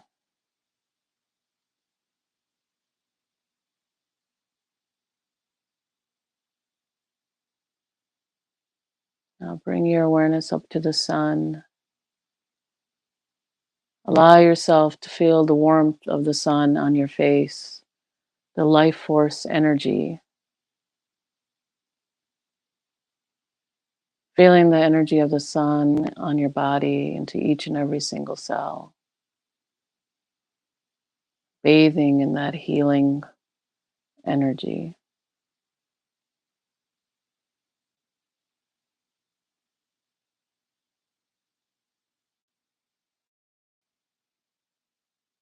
Now bring your awareness up to the full moon, where the feminine energies resides. This is called the pink moon. This is a very powerful moon. Even though the full moon energies were the highest yesterday, we still have the energies for 3 more days. During the full moon, we do a release of letting go of things no longer that serve us, so that we can make room for the things that we desire in our life, which we plant during the new moon. This moon is also requiring us to be grateful for all that we have.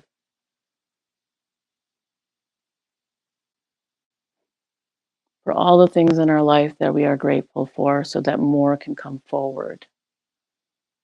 I'd like everybody to take a few minutes at this point and go ahead and say the things that you are grateful for in your mind towards the moon, and then also recognizing the things that you'd like to release and asking the energies of the moon to help assist with that. So let's take a few minutes and do a release and do some gratitude.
It is as the moon goes through the cycles, to understand that everything comes in divine timing.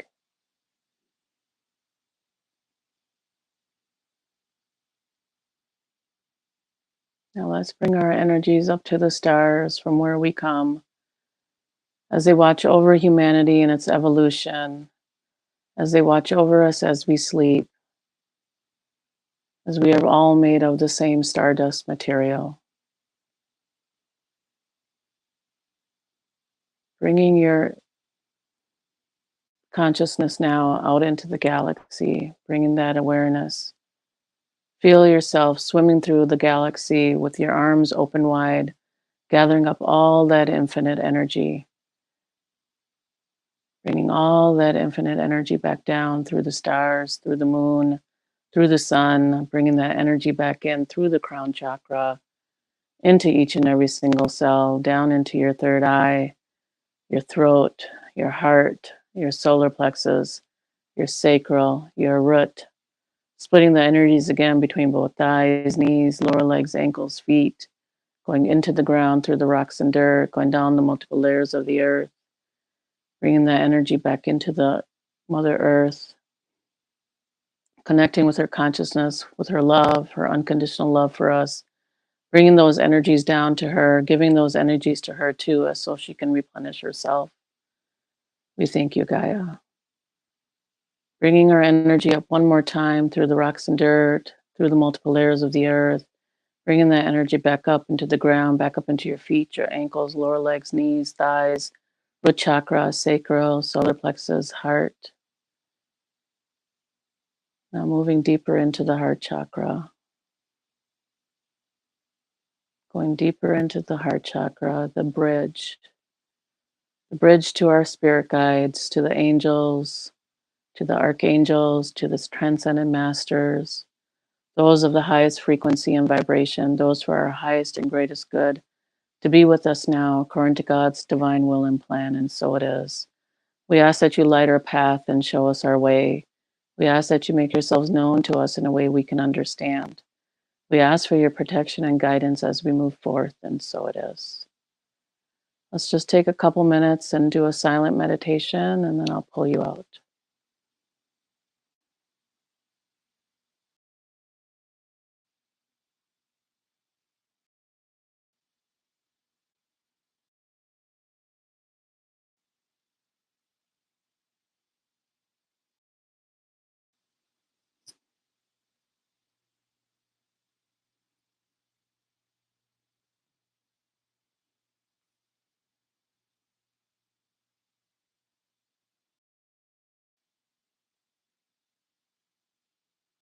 All right, for those of you participated, you know, I'm sorry I didn't get to do this last month.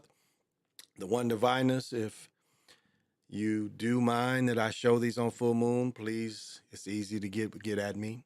My channel's been the same since you did this, so you can comment if you don't mind.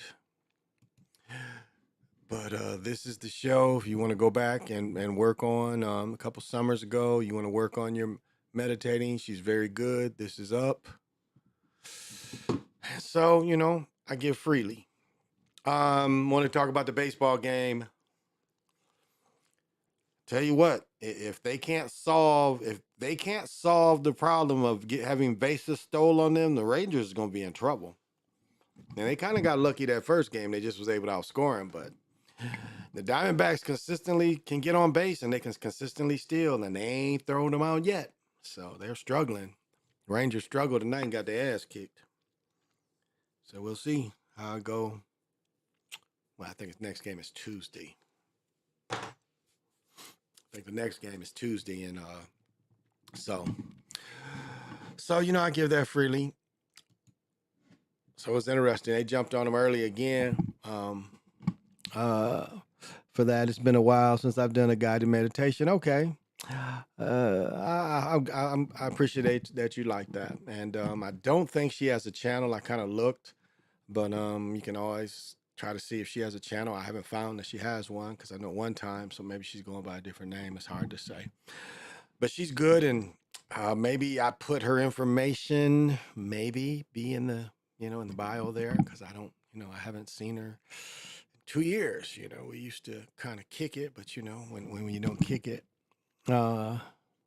Arizona should have won both games. Yeah, I kind of got that feeling. Arizona kind of, Sager hit that home run, and that kind of, yeah, but Arizona could have won that game too. Yeah, I'll agree. Arizona, they get on base, everybody can steal. So, and that's instant offense. So I don't know what Texas is going to do. Texas has good pitching, but if Texas can't keep them off, see the mistake that they made is he used all his good pitchers, and when he, them dudes at the end in the extra innings couldn't stop Texas.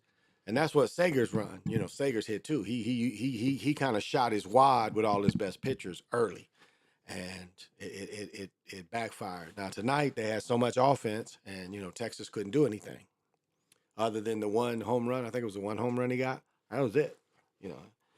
They didn't do anything today. So I didn't see a lot of college. I know Michigan probably won. I saw the Gophers. I was watching that and the fight at the same time. So I didn't really see a lot of college football today. Watch mostly boxing. Watch mostly boxing. Yeah. So, game 3 is Monday. Okay, Monday. That's okay. Game 3 is Monday. Thank you, Michael. Gosh, got geesed. Thank you.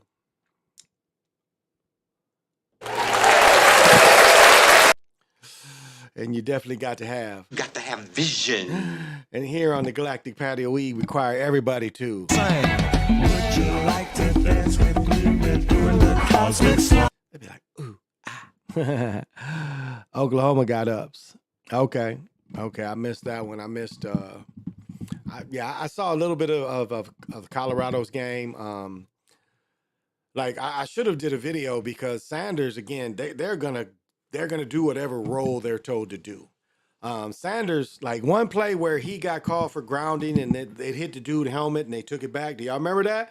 Where the announcers and the replay showed it hit the dude's helmet and they still called grounding. But it clearly hit the dude's helmet. But that play, he had 2 people open. His first read was open and he didn't throw it. He ran to his right. So, you see a lot of that from him too.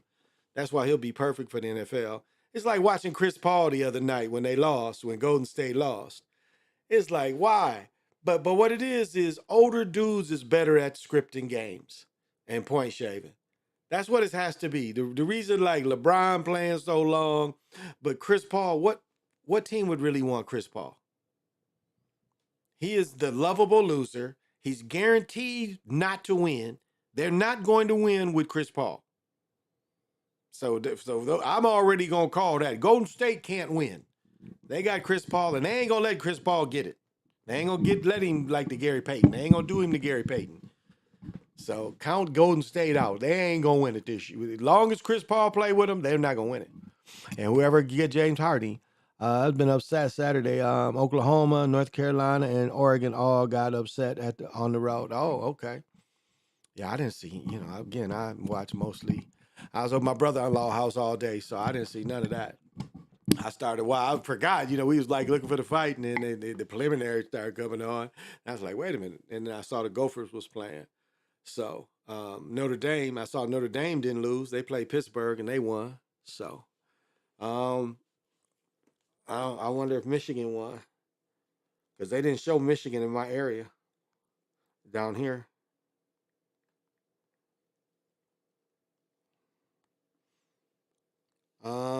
Yeah, they beat Indiana 52-2. No surprise. 52 to 7. So I wasn't surprised. I was not surprised at all that they won. I think this might be the year they let Michigan win it. That's what it's looking like. The year they tied with Colorado, I think it was. They tied champion. I think this is the year for Michigan. Got Ohio State in a couple of weeks. We'll see. I'm going to put some big money on that. And I'm trying to figure out, my son is moving in his room in a couple days. I'm getting married next Saturday. So I'll probably come on tomorrow night. I think Monday I usually come on. And I might, Monday night I'll give my picks. And then I'm probably not going to be on for a couple weeks. My girl is off for 3 weeks, so we're going to go do some shit after we get married. We're not really traveling, not yet, but we're going to do a lot of us time. But my son is gonna be here. But that's just man, let me tell you, how can I tell you this fucked up story? I got a fucked up story to tell you, something that it kind of hurt me. So, this last year, like we live in row houses, but we're an association. Even though we own this place still, we've got to go by the association rules. They cut our grass, all that. So you can only have 2 cats. So she had 2 cats. So I have 2 cats. So my son, while he was having my place, I was paying him, paying for their litter, paying for their food while he kept my 2 cats. Well, today, because he has to move out on Tuesday, he was moving and my cat got out, and some kind of way, the neighbor's pit bull killed my cat. I first saw that cat when it was this big.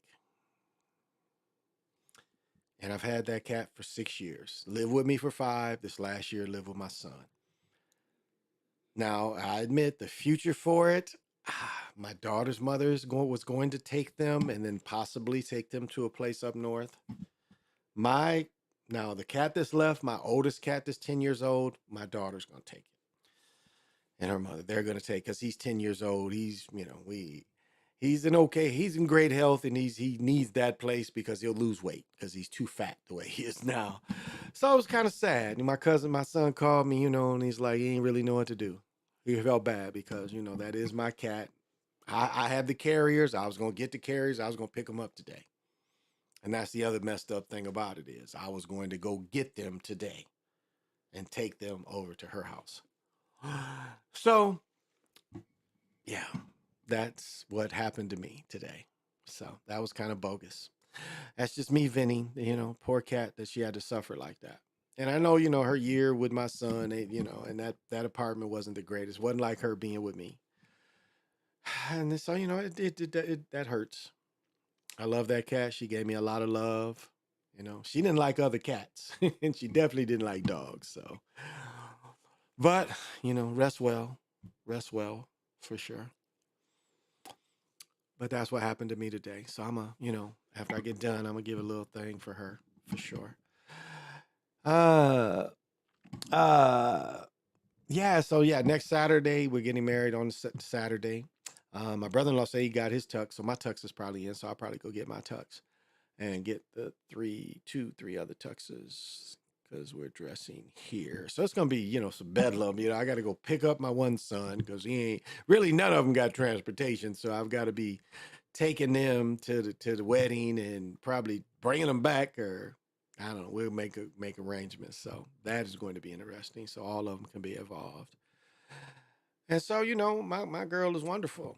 I'm gonna say that she's wonderful. I've met my best friend. I live with my best friend, and I'm no day in the park. I'm a storm. I'm a storm. The spiritual stuff I take very seriously. And if I couldn't deal with anybody that couldn't deal with everything that around me. You ain't got to agree with it. You ain't got to study it or practice it, but at least it's you got to not object to it being around because it's all around. There's a lot of energy in this house.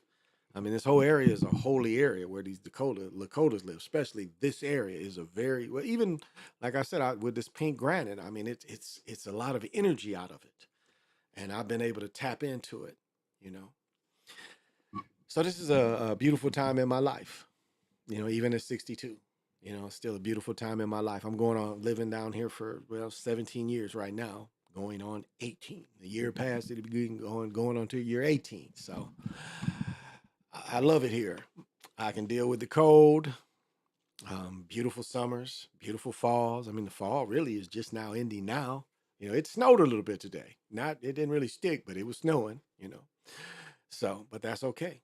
I watched my grandmother and my great grandfather. My grandmother and her father both lived to be in their 90s. So, my mother right now is 82. She just stopped working. So, and I'm more active than all of them. Maybe my great grandfather, he was a farmer, but I still think I was even more active than him because he never played pickleball. He's not a pickleball guy. So. but I haven't really worked out. I walk to the mailbox and back, and that swells my knee up. You know, I go to the stores. It's cool to go to the stores. You know, I go to shopping. When I go shopping, I get my walking in too. That's why I love to go to the outlet. I love to go to the Mall of America. Like if you ever want to do 4 miles a day, it's easy to do it at Mall of America. And you do it before you'd even realize it. You just walk to the bottom, you walk on the next row, you walk on the next row, and you walk on the top row twice, and that's 4 miles.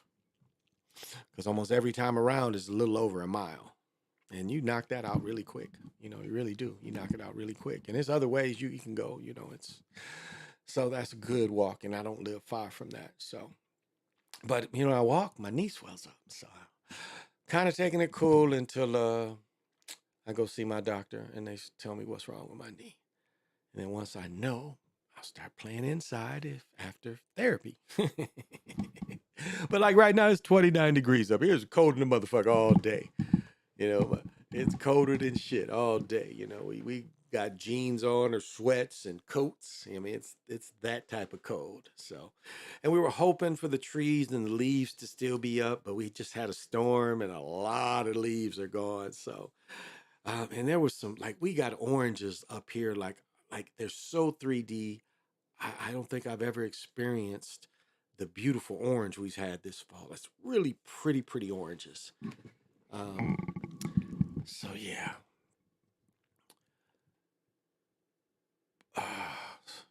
So yeah, that's kind of what's going on with me. Yep. My youngest uncle on my mom's side is getting married in December. I'm going to attend it. It should be my first wedding ever. Oh, okay.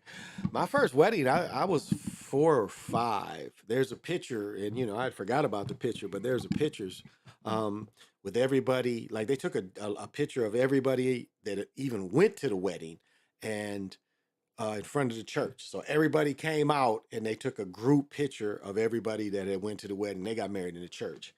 And I told that sad story. You know, that was very sad what happened to that couple. But if you look in the corner, me and my cousins are in the picture. But yeah, I've told the story of that couple. The young man, Andy Lee, ended up having a stroke at 24, 25. He was young. He was young. My parents, yeah, when I'm 5, my mother had been 25. So Andy had to be no older than 25, 26, had a stroke. His wife gets killed in a car accident. Yeah, so. Y'all getting y'all first batch of cold. Yeah, that's what they were saying today. Yeah, really our first batch of cold. Because last week, it was damn near 80 last Monday. What I think it was last Monday? Yeah, it was damn near, it was high 70s last Monday. When I took my daughter to Baton, it was nice. So just shows you, you know, and like they drove around, because where we're getting married is not far from where we live. And like for my bachelor party, I think I'll make a film, because we're going to throw axes and shit. We're printing pictures up of you know, people we don't like, and you can throw the axes at them. And then I think I'm gonna rent the movie theater, because you can rent for, I think it's $100. You can rent the movie theater. So I think we're gonna throw axes and then watch a movie. That's all I'm doing for the night of. So that's all I'm doing. Let me see if I can get Tony to drive so I can get drunk. Not really get drunk, but drink beer. So it'd only be 4 or 5 of us. It ain't gonna be many. Well, my brother-in-law probably go too, because he's gonna drive. So, and I don't know if my youngest son has got to work that night or not. So we'll see. We'll see.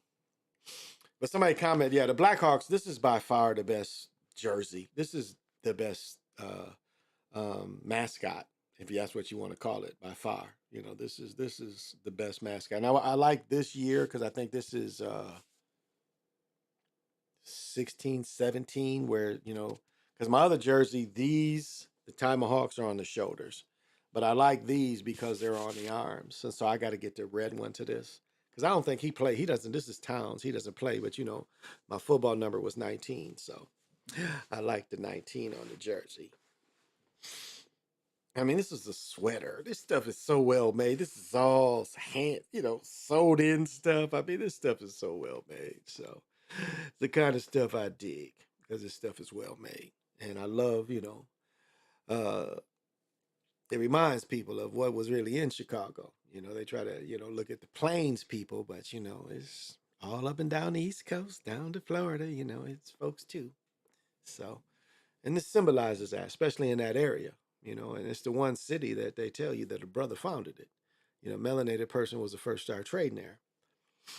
And too bad he couldn't have held on because they showed where, he ended up selling his property, but he was on, right on the lake. And that property today, shit, if he'd have left that to his family all these years, that property's prime lake area money. So he didn't look at it like that.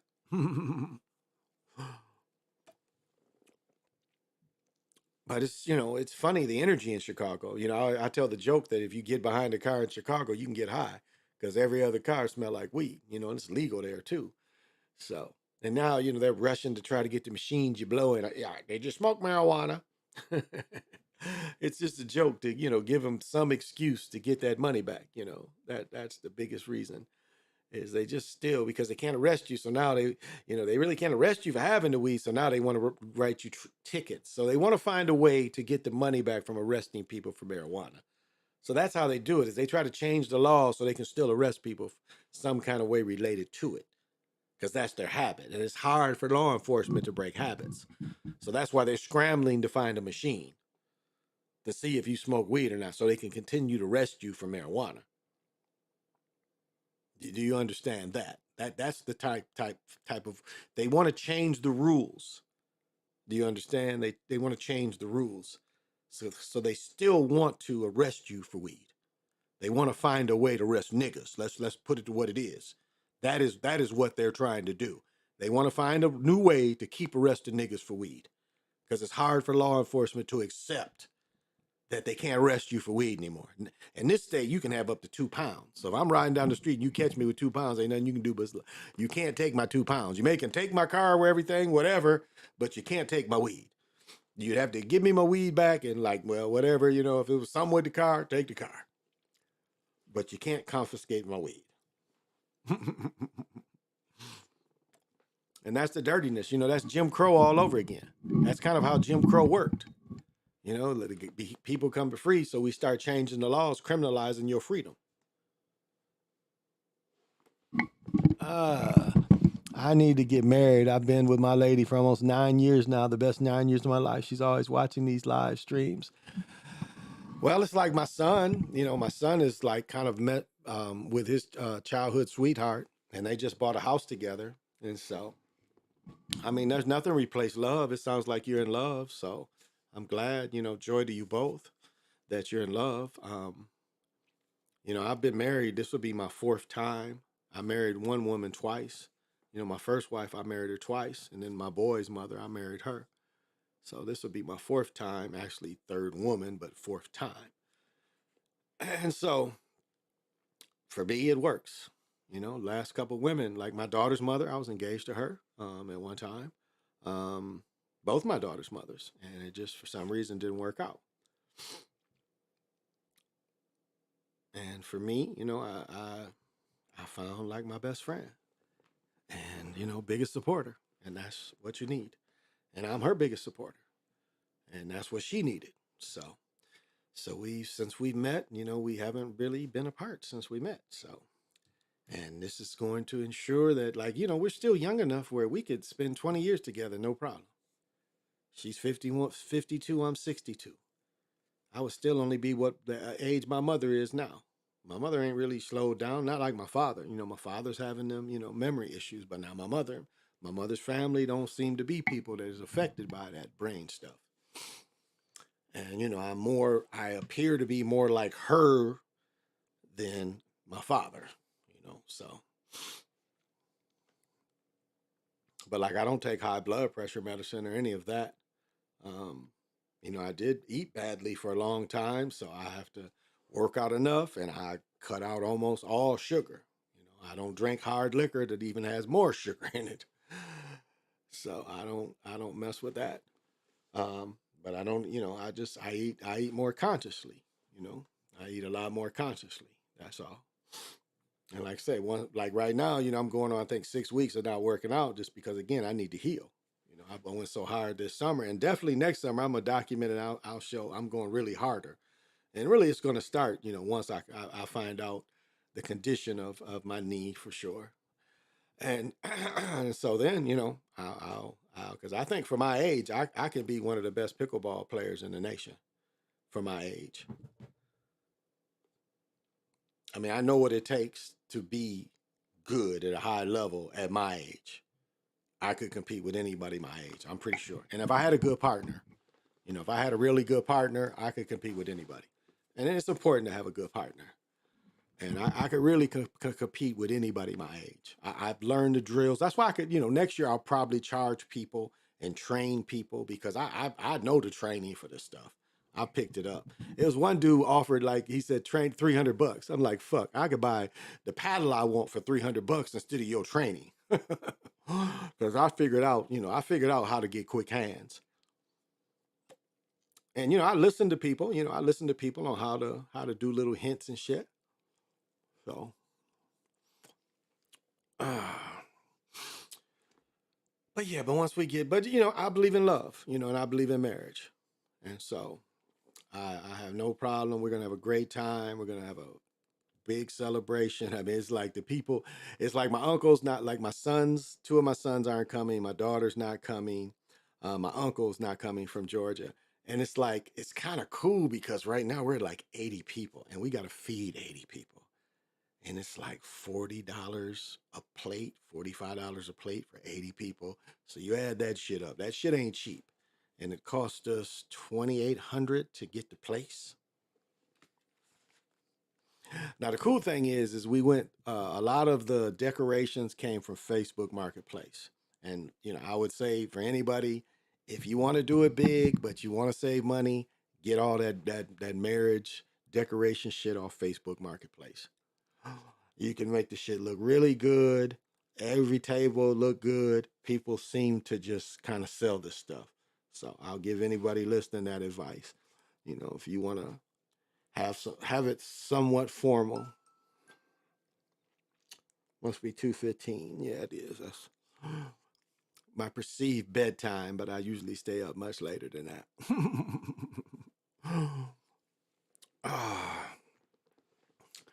And so that's just, how I am. And so whatever is for you guys is for you. And you have to, but just if you're in love, you don't really have to do anything. Just keep being in love. If you want to celebrate your love with someone, your family, then, it's up to you. It's not something that everyone has to do. I mean, being in love is great to have somebody by your side. So however you want to practice it, I just, I really wanted to be married again. That's what I told her. I was like, I don't really just want to live with you. I would rather be married. I say, since I got divorced in 2010, the last two women I was serious with, or last really one woman, that was my aim.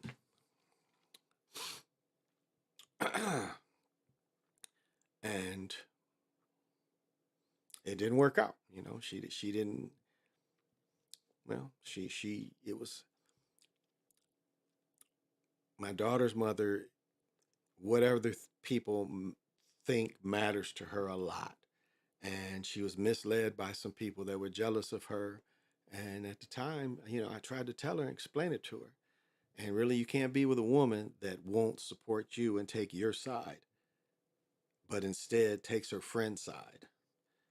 And now she's not even friends because what I tried to tell her 5 or 6 years ago, she saw this last year or two. And it's like, I told you that about those people years ago.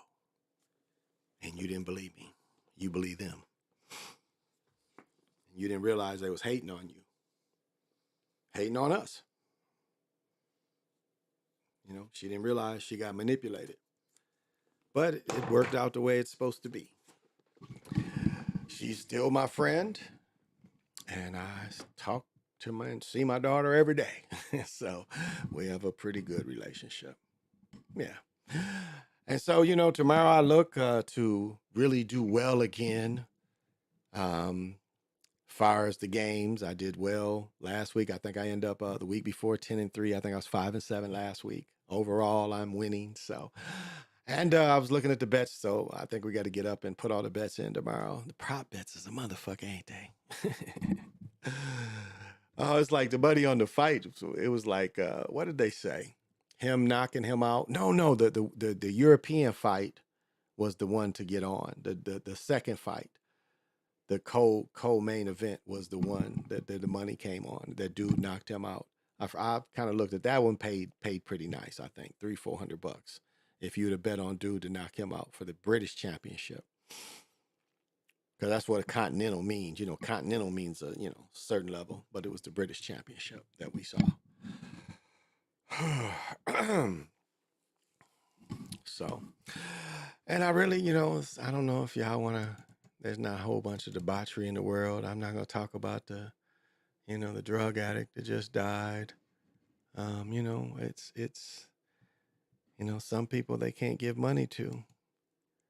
And it's sad that, the people that, were drug addicts in the 80s and 90s and 2000s, they could never, never turn the corner. It's like one of my friends did I think he did 11 straight. Then he came back and got on drugs. Then he ended up doing 5, I think more. And then he told me he did another year. But someone else asked me about it. I asked someone else about him, and he had the perfect answer. He's like, yeah, he ain't done. And that's what's sad. We see a person that has everything financially that he would want, but he couldn't quit drinking. He couldn't quit doing cane. And he dies a young man. But what's sad, if you look at all the R&B people of the, 70s and 80s and how many died of young men because of cocaine. And mostly, snorting and some that, when the freebasing came in, but a lot of them just snorting. I mean, it'll surprise you. It's like out of my group, the Dramatics, it's like 6 or 7 of these mugs had heart attacks. So, it's cocaine related. Felipe Wynn, Spinners, was with Parliament Funkadelic. He dies on stage. Cardiac arrest on stage. Like, remember Ike Turner? Like, somebody got to Ike Turner and got Ike Turner to smoke crack in his 80s in a hospital bed in his house. He had a hospital bed in his house and somebody brought him crack. And he dies, So again, when you're a celebrity, they tell you when. And it's easy to kill addicts. It's easy to kill addicts. So it's easy to say, this addict just he drowned in his hot tub. That sounds like, murder to me. And then they say it didn't look like any foul play.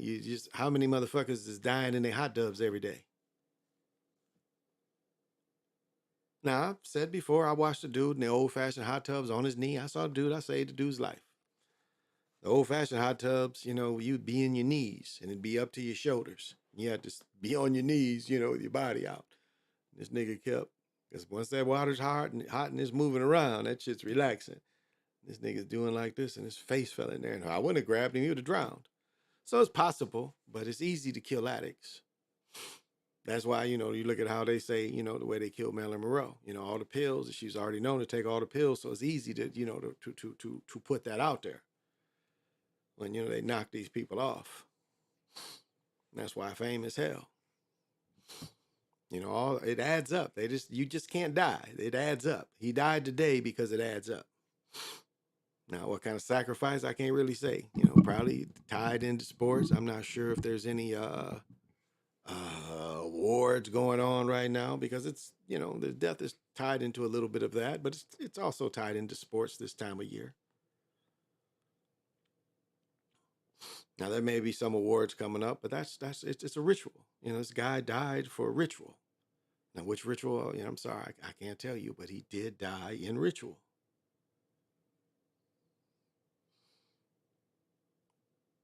And so it's not even, mention his name and stuff. Why? I don't really like practicing necromancy. A lot of people like practicing necromancy, be the first to spring it, so-and-so, it's necromancy. You practicing necromancy. And I try to stay away from that.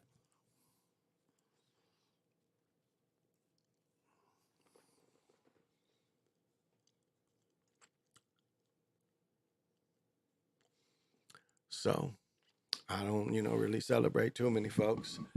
I know it's debauchery. Should we go into debauchery tonight? Because there's always debauchery. Let's see. I think it's a pretty relaxed day today. I don't think any colored people are complaining. Nas Reed, we're just getting started. Yeah, it's really no debauchery. Timberwolves won yesterday. They won 2 in a row. They lost their first one, but they beat the Heat yesterday, and then they won today. And, of course, I mentioned the Gophers won. Yeah, no debauchery. And is there any surprise the dude in Maine got found dead? I think I reported that yesterday, too. That's no surprise. You know, it's always like that. Can't answer questions, ain't no trial. Man, it seems very convenient. You know, that's a very convenient way when a man, a shooter like that. And it always comes into gun control. You know, that's the first thing they want to take, gun control. So it's always related to that. And that's a shame. You know, you got to go through that. This might be a little debauchery. I didn't know about this. Let's see. Okay.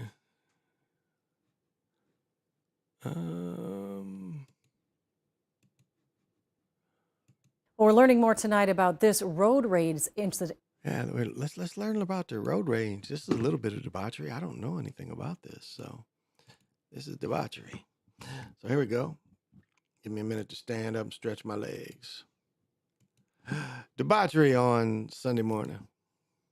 The road rage incident caught on camera at an I-35 exit in Lakeville. This happened this week, and a 40-year-old man is now charged with 2 felonies, accused of damaging a car with a hatchet. As Danny Spiewak reports, these charges are part of an alarming trend on. Okay. Wait, with a hatchet? Accused of damaging a car with. Okay. If a dude is this close to me with a hatchet, I'm shooting him through the window. If a dude comes to my car like this, I'm going to shoot him through the window and I'll answer questions later. You would be justified to shoot him if he had a hatchet in your window. You would be justified. Matter of fact, I'd roll my window down and shoot him. He would I'd roll the window down. He's like, oh, pow. No, who's that looking through my window? Pow. Nobody now. Yeah, you have every right to shoot a person in this situation. With a hatchet. As Danny Spiewak reports, these charges are part of an alarming trend on the roads. At I-35 and County Road 50 in Lakeville on Wednesday, MnDOT cameras caught this road rage incident playing out in real time. Damn, this is up the street from me. I didn't realize this is where this is. This shit is super busy right here. Yeah, she said I-35 and Highway 50. This is exit 80, 185, 184. This is exit 184. State police say the man in this video hit another driver's mirror with a hatchet. According to a criminal complaint, 40-year-old Kaim Slater admitted to this behavior, telling police, quote, he did not intend to strike the victim with the hatchet, but that he wanted to scare him. He now faces 2 felony counts of threats of violence and criminal damage to property. It's not the first time we've seen this. Back in May, this video in Richfield captured drivers hurling bricks and rocks at another vehicle. And in July 2021, police linked the shooting death of youth baseball coach Jay Boughton to road rage, and a jury ultimately convicted Jamal Smith. Overall, drivers are noticing more road rage incidents since the pandemic started. It's like people are so protective of their vehicles that, if you accidentally look like you're going to run into them, the world ends. Pete Hosmer knows driving trends as well as anyone. It's definitely worse. I mean, even for driving instructors. As the operator of A+ Driving School in the Twin Cities. Well, I think everybody's a little bit on edge, and that obviously flows into everything. According to car insurance site The Zebra, 92% of drivers say they've witnessed road rage in the last year, and more than 12,000 people have been injured in road rage incidents over the past 7 years. If it's really bad, obviously you're allowed to use your cell phone to call 911 in that type of a situation on the roads. But my first advice for our students is just get out of there. In this Lakeville case, police say the suspect caused a few $1,000s in damage to the other driver's car. If he is convicted of either of those felonies, he could face prison time. Yeah, they're not going to send him to prison for that shit.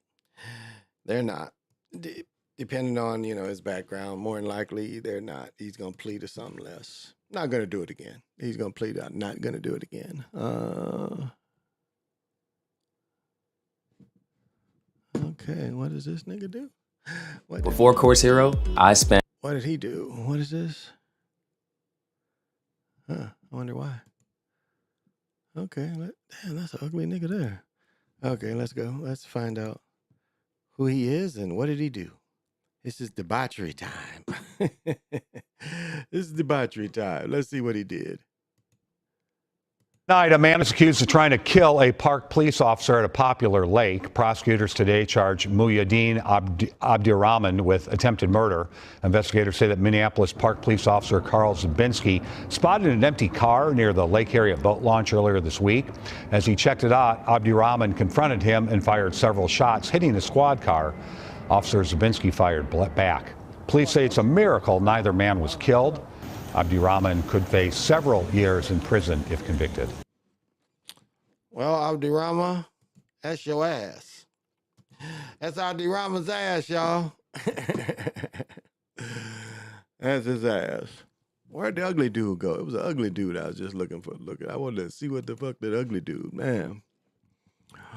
You know what they say, you follow ugly person home, they're going to be greeted by ugly person. Damn, church leader. Damn, where's this, in Atlanta? Damn, church leader. Let's see about this church leader in Atlanta. Oh, goddamn. Like, really? This is fall, honey, and I know, but like this top, come on now. Am I playing checkers on you or are we going to a picnic? What's happening? All right, let's hear the debauchery. Let's go. Tell me the debauchery in Atlanta. Popular Cobb County Church has been arrested. Even more concerning, Cobb police have charged him with 4 counts of child molestation for his alleged encounters with a 15-year-old boy who also attends the church. Fox 5's Angelique Proctor has the disturbing story from Cobb County. Cobb police tell me they arrested Marcus Turner on October 6th of this year. A spokesperson for Worship with Wonders tells me that Turner's leadership role as director of operations ended in December of 2021. That Jesus is real, that Jesus is alive, that Jesus is working on my behalf. So Marcus Turner, from first appearances, he's such a friendly, nice guy. But Cobb County police have arrested the 32-year-old Worship with Wonders former director of operations and charged him with 4 counts of child molestation for his alleged encounter with a 15-year-old male church member. April Nelson is a former director of children's ministry for the growing church. She says she was flabbergasted by the arrest. When I saw the mugshot, I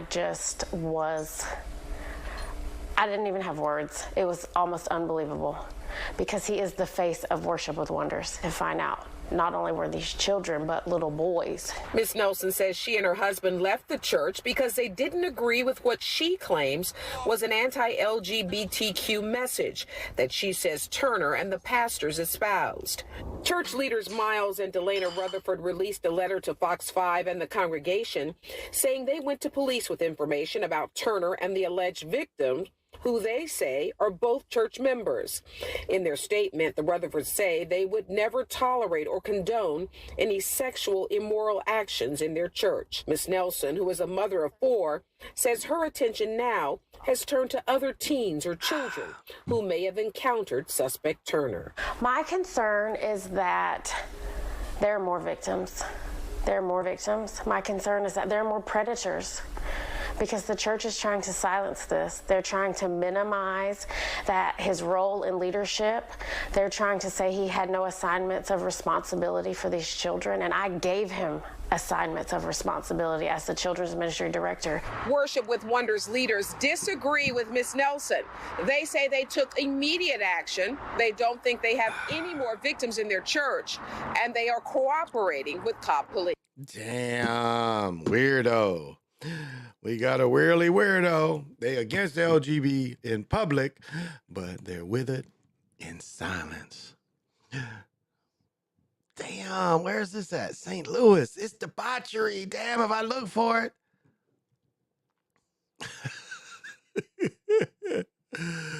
Former security guard accused of posing as the police, or teen charged with murder of other teen. Golly. Golly. Golly, golly, golly, golly, golly, golly. I don't know which one to do. This he looks crazy though. Let's find his crazy story. This is the Vanish holster right. What is the what?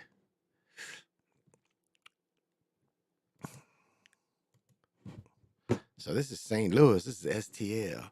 This is where my man comes from. Loud enough. I like her though. I like her blue. She looks cute. She looks cute. I like her. Let's go. Tell us what's going on in the St. STL. That leads to a robbery and other trouble for a St. Louis County teen whose crime spree bled into the city. Tonight, Xavier Royal is back behind bars. The 18-year-old now facing murder charges for shooting another teen. But he should have never. Yeah, I'm about to say, look how crazy this nigga looks. He should have never, ever been allowed. I mean, just look at it. Just crazy's all over his face. And you know he shot another brother.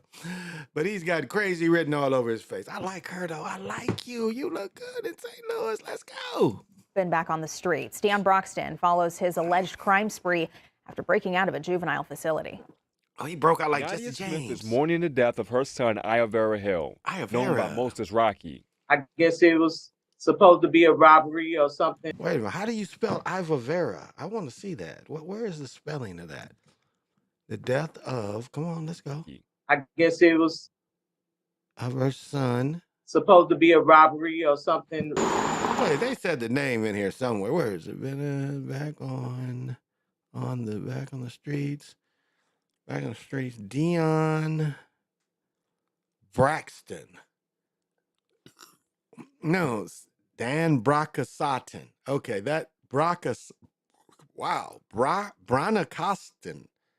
So that's the Nadia name. Smith is mourning the death of her son, Iovera Hill, known by most as Rocky. I guess it was supposed to be a robbery or something. Her 17-year-old son died here last week in a shooting near Compton in Miami in the Gravois Park neighborhood.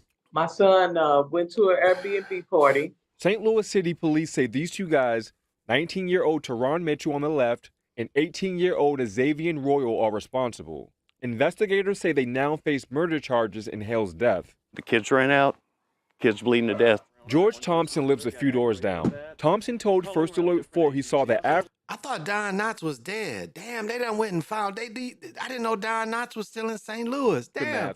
I like Don Knotts is clean though. Show Don Knotts again. He was kind of clean. Look at Don Knotts, he's stiff. And told First Alert 4 he saw the aftermath of the October 8th shooting. Now, I got to sit around for 2 hours and hear mothers cry over lost children and one damn little bullet. Residents who live in this Gravois Park neighborhood say that this home has been a rental property for some time now and is starting to become a problem for parties. Friday, the St. Louis Board of Aldermen passed a bill regulating short-term rental properties. Now it needs to be signed off by the mayor. But the St. Louis County courts played a role in letting Royal out on bond, possibly letting him participate in this murder. I'm just really at a loss for words. Last June, at 17 years old, Royal allegedly robbed a Family Dollar in Florissant. Police say Royal walked in with a ski mask on and said, "Come on, girl, this is St. Louis. You know what this is," and produced a black handgun and pointed it at the clerk. This happened after Royal allegedly jumped 30 feet from the St. Louis County Juvenile Detention Center the month before. His mother, Michelle Royal, who faced charges herself for helping her son after he escaped, points to this line in court documents. A victim identified another guy with dreads with his gun out, and that guy was the shooter. For Nadia Smith, she's left wondering what kind of life her son could have had. Been out of high school and could have tried to move forward with his life. He was good in my eyes. All right. Oh, I like her though. She's cute. She is cute. All right. That was debauchery number one. Now we have one more debauchery. An Ackworth man who once has the... Not you. Was it him? Yeah, okay, here we go. This is the other debauchery. Oh. Now this is, where is this? This is in Houston. This is Houston. I like them though. They're both They both stiff. He got the tray down. I like this. They both, look at that. She got the Wonder Woman belt on. Get down, girl. Let's go. Let's go. It's debauchery. Let's go. Accused of posing as a cop when he pulled a man over and allegedly kidnapped and then sexually assaulted him. We want to thank you for joining us at 10 o'clock. I'm Keith Garvin. Good evening. I'm Daniela Guzman. Thank you for joining us. The alarming encounter happened in the Spring Branch area earlier this month, but an arrest just came in the last 24 hours. KPRC2's Bryce Newberry live at the Harris County Jail tonight with what we know so far about this suspect. Bryce? Tell us what you know. Daniela and Keith, these court papers say that this suspect had emergency lights activated and even pretended to talk on a radio with police dispatch before he allegedly handcuffed another man at gunpoint, coerced him into a sexual act, and then finally let him go. 28-year-old Gianari Gillespie is facing 3 felony charges tonight in jail with Damn, a I know a nigga used to look $300,000 like this. Damn, he looked like Greg Davis. God damn, this is like what Greg Davis looked like. Like 30, 40, probably 40 years ago, Greg Davis looked like this in his youth. Wow. Not a woman, a man. The defendant is alleged to pose as a police officer, detained the complainant, handcuffed him, took him to another location, sexually assaulted him before taking him back to the location where he detained. What happened to the sound? See lights activated and even pretended to talk on a radio with police dispatch before he allegedly handcuffed another man at gunpoint, coerced him into a sexual act, and then finally let him go.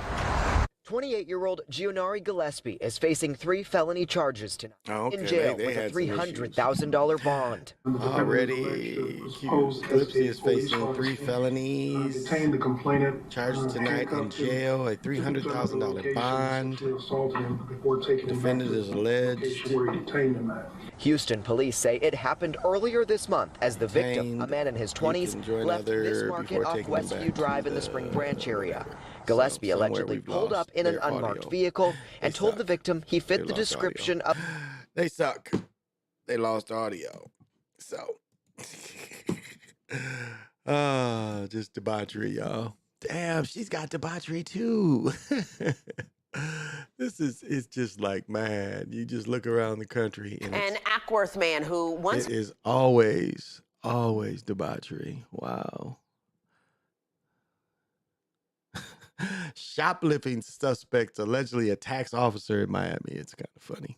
I don't know, y'all. Debauchery. I don't know if I want to show any more debauchery or not.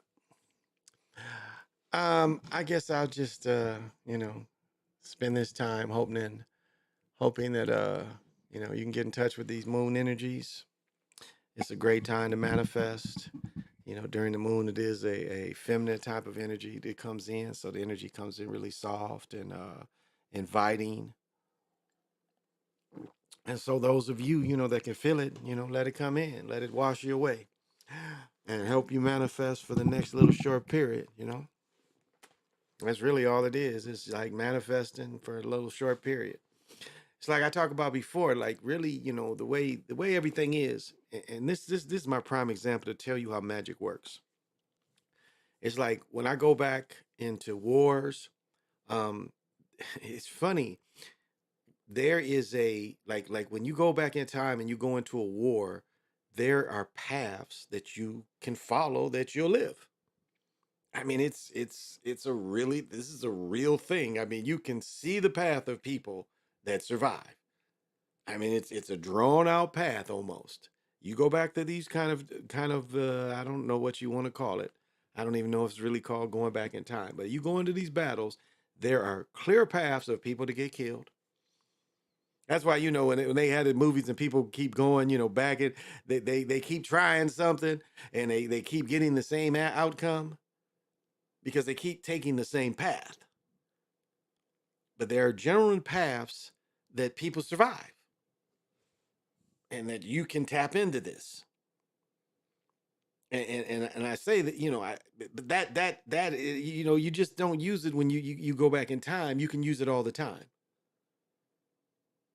And I know people probably look at me because I look at it and I'm like, nah, this ain't the way to do it. I'll circle back. I mean, the way you move, it's a clear path on, and maybe this is fate. I don't know. But that's why, when they say stay on the path, follow the yellow brick road, I mean, that's kind of a real thing. It's like every time you move, there's a certain way to move. And it's like, if you're very worried about getting stopped and you see you don't get stopped, but somebody else does, I mean, that's kind of how it works. For you not to get stopped, it took them getting stopped. It works like that sometimes.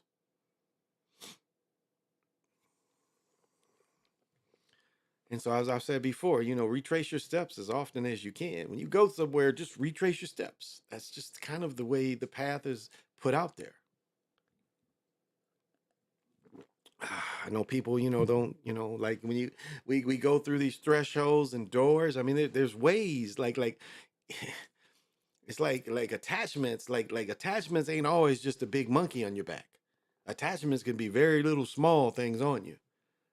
And if you don't have a way to get those attachments off you, and it's easy to carry attachments into your crib. And as I've said, too many times, like the way you go through these thresholds, you should always pause. But what do we do so often? We just, especially when you go out your house, you should, if you go out your front door, when you leave, you should always pause before you go out. Same way returning. You should never just barge in. You pause. Most people have the two doors,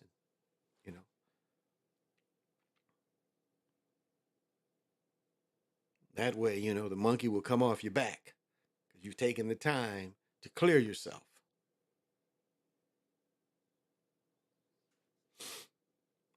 And I mean, spells, like, again, we live in these boxes of spells.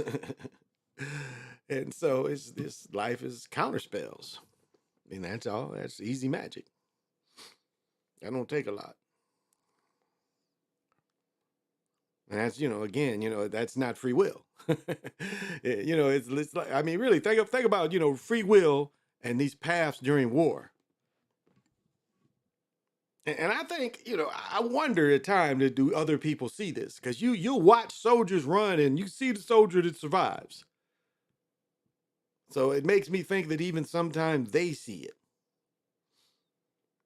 Because movies will show you, but war is really like that. Where you running into something and motherfuckers shooting at you and there's people falling all around you, but you make it.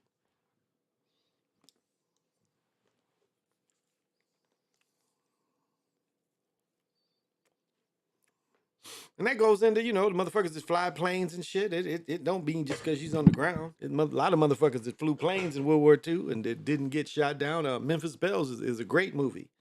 That's some fun shit, too. To shoot at motherfuckers from them turrets, that's some fun shit. That's some real fun shit. I mean, it's like when your plane get blowed up, that ain't fun. But to shoot at Nazis is fun. I hate to say it, but shooting at Viet Cong is fun, too. Yeah, that's fun, too.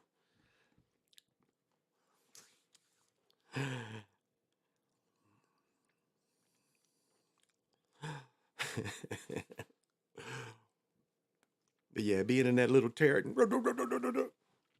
Yeah, war is kind of fun. I mean, some people, get afraid, but other people, you can hone in on that shit and that shit is kind of fun. And it seems like some people know, that they're on the path to survive. And it's like no men have went through what the generation that went through Vietnam. No soldiers went through that after that. Not the people in Iraq, none of them were put in the jungle and played hide and seek. They called it search and destroy. No other generation had to fight like that for nothing. There was no aim, no goals. And yet the same thing applies. There was a path that you could live. Everybody that went over there didn't die. There's a lot of Vietnam people alive that saw real shit and real killing. My roommate was one of them. Met several others that saw real killing. These real psychopaths, real killers.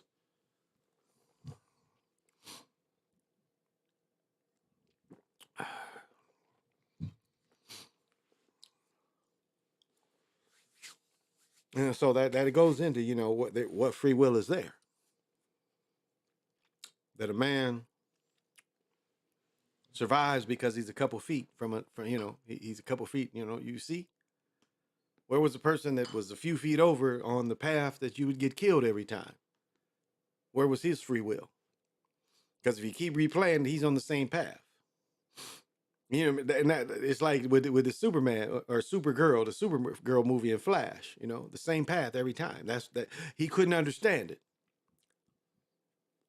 He didn't understand why she kept getting killed every time. The path didn't change. No matter what else you did, the path was still the same. Where the other Flash, the young Flash, got it. He's like, you know, I see the path. The path for her is never going to change. No matter what else you do, that path is staying the same. He saw it. And so, you know, when you're not in war, it's very easy to see this. But you have to practice it. And it's, you know, it's hard for people to see it. It's like I walk with my girl, and it's like I walk with my daughter, and it's like, you know, and that's okay. You know, you can always tune. You know, you can tune your life. You can tune your path. You know, tuning is just like a radio. It's tuning. You know, I know a lot of people don't, you know tuning anymore, but to make you understand it, the best way to understand it is like the old radios, you would have to turn to get to the channel. And TVs was like that, you know, 50 years ago, it was TVs like that. If you didn't have cable, you had to tune it. Well, the same way it can go with your health and everything. Like all these singing bowls, tuning forks, these crystals, this ways for me to tune. You know, to make my path better. Shyrite is great for a path companion. Potite is another one.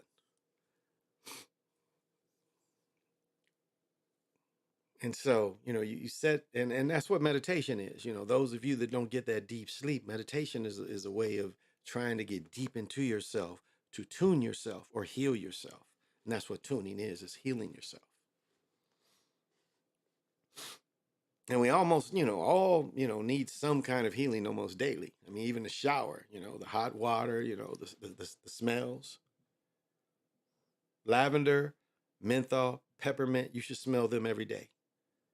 One of those combinations you should smell every day. Peppermint, menthol, you should smell them daily. This seems to help acuity. And that's what it's attack on, is to, you know, your acuity. And of course, you know, like those of you that are older, you get older, you get forgetful. That's not dementia.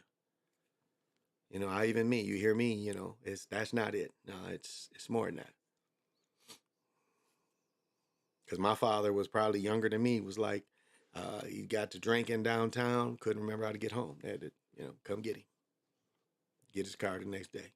So he was starting to have issues, you know, even younger. And I just think him, my aunt, my grandmother, their physiology, something in their physiology caused them to get dementia. My father's father didn't have it. He lived into his 90s. Again, I think I'm more like him. My great uncle was Tuskegee Airman, lived in 98. Wow, Mark. And my uncle got shot in the head and survived in Vietnam. He's 82. Yeah. And, you know, and I'll say, well, let me, Mark Seals, thank you for joining.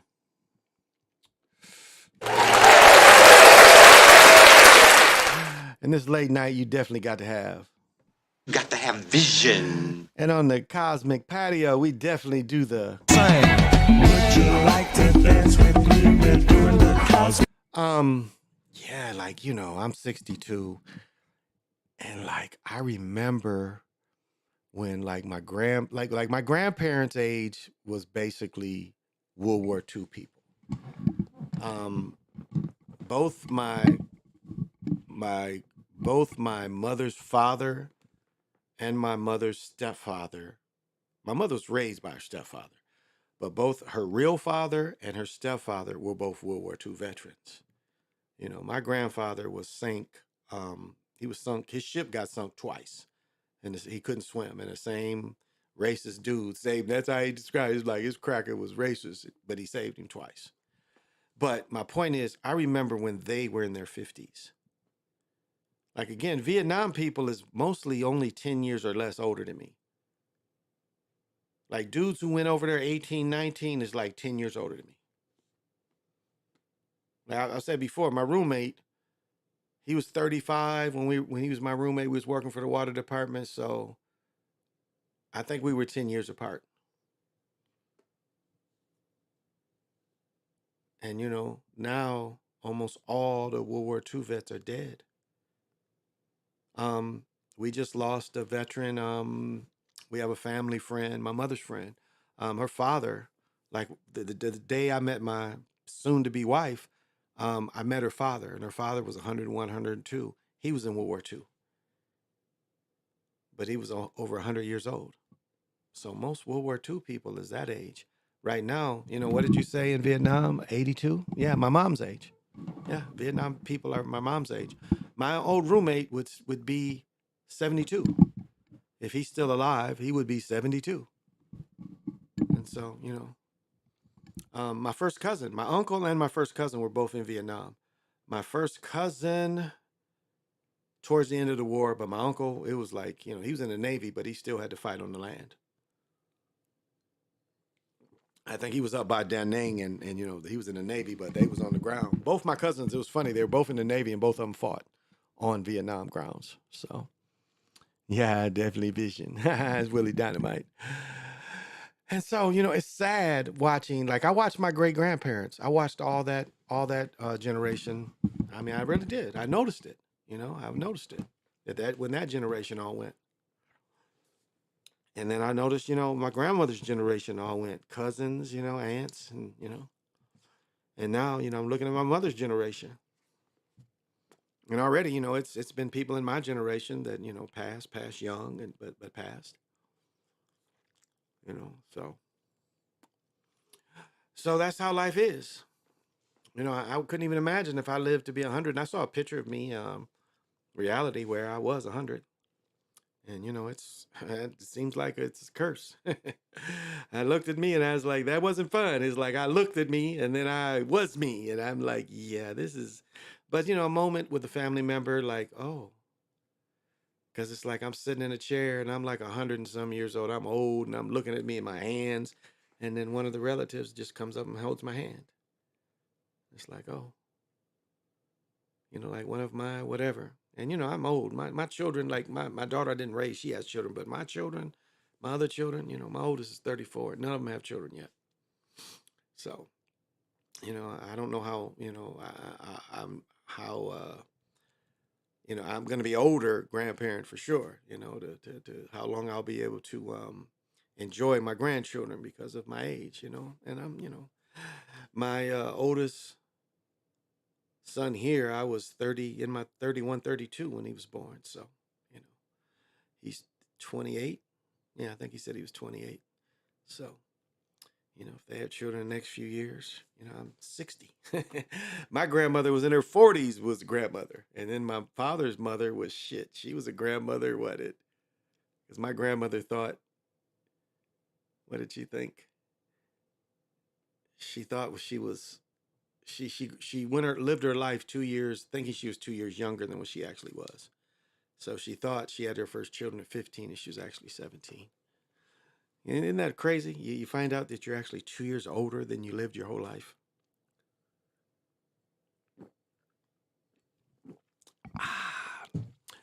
I drank too much beer. I done knocked out a 6-pack tonight. That's not good.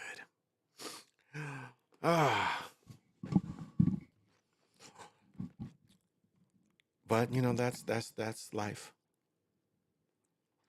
And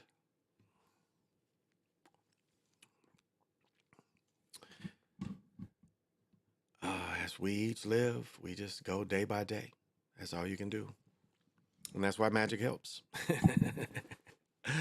Because it's a lot of spells just in your language and what you read, everything. There's spells all around us. And so we do alchemy and we do magic to counter what they do to us. That's the thing. That's it.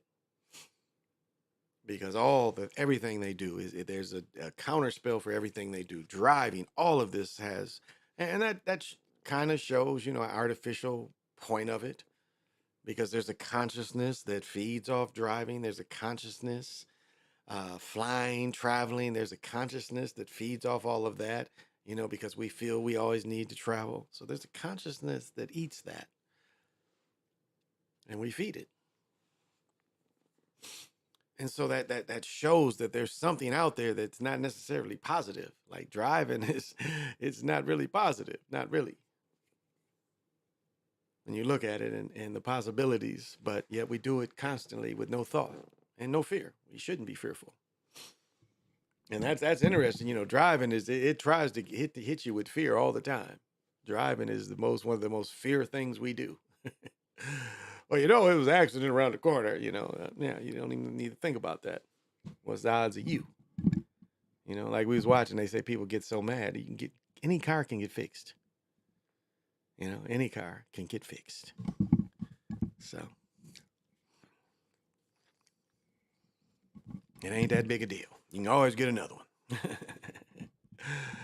And so it's not worth, you know, getting out your car and getting shot over.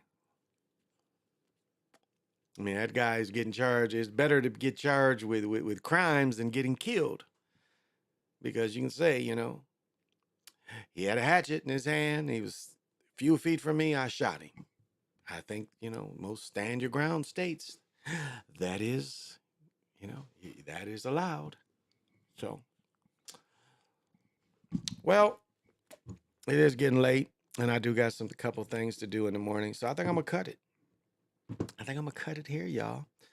So, you know, soak into this full moon energy. You know, it's going to go for a couple more days.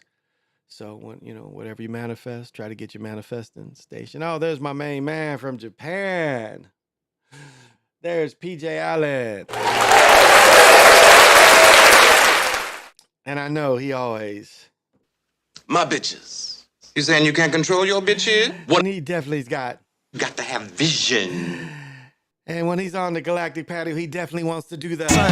Would you like to dance with me? We're doing the cosmic slide, baby. And so, you know, I hope y'all did it with me. It's good seeing you, bruh. I hope all is well with you.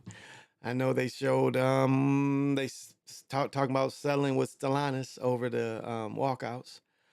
I noticed that the MGM in Detroit, the casino, they went on strike in the casino too. They was on strike, so I don't know how that's affecting you or not, but I saw Stellantis as a sign. There's like Stellantis and Chrysler. There's no more Chrysler, Stellantis. Make them crappy cars. Best thing Chrysler got going is them Hemi engines, all them big engines, and they trying to get rid of them so they can sell, you know, do the thing to sell electric cars. Come on, people want them big engines, and you gonna kill. Like, what sense does that make? You've been selling, again, it's not their technology. They was able to copy the previous owner and make these hyped up cars because they bought all that. You're going to tell me you're going to quit making up these cars that everybody wants to make electric cars. What sense does that make?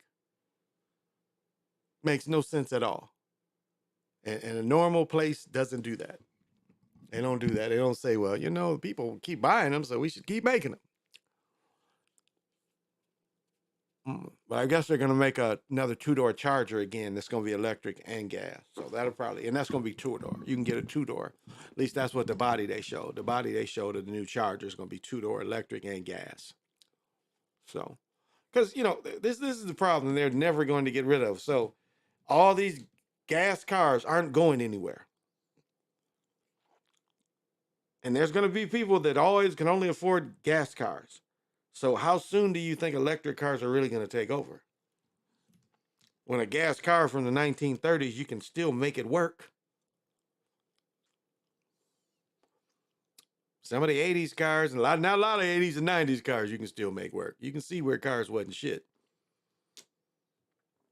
That's why you got a car, look how many of your cars you see around. That tells you what kind of cars are good. Because you can see the cars that ain't good. You don't see a lot of them. That's why I love that Taurus. And I had a line on a Taurus with only 16,000 miles on it. I ain't get back with me. I lost track of it. But you see a bunch of them every day. So that gives you confidence that these are good cars because you see them.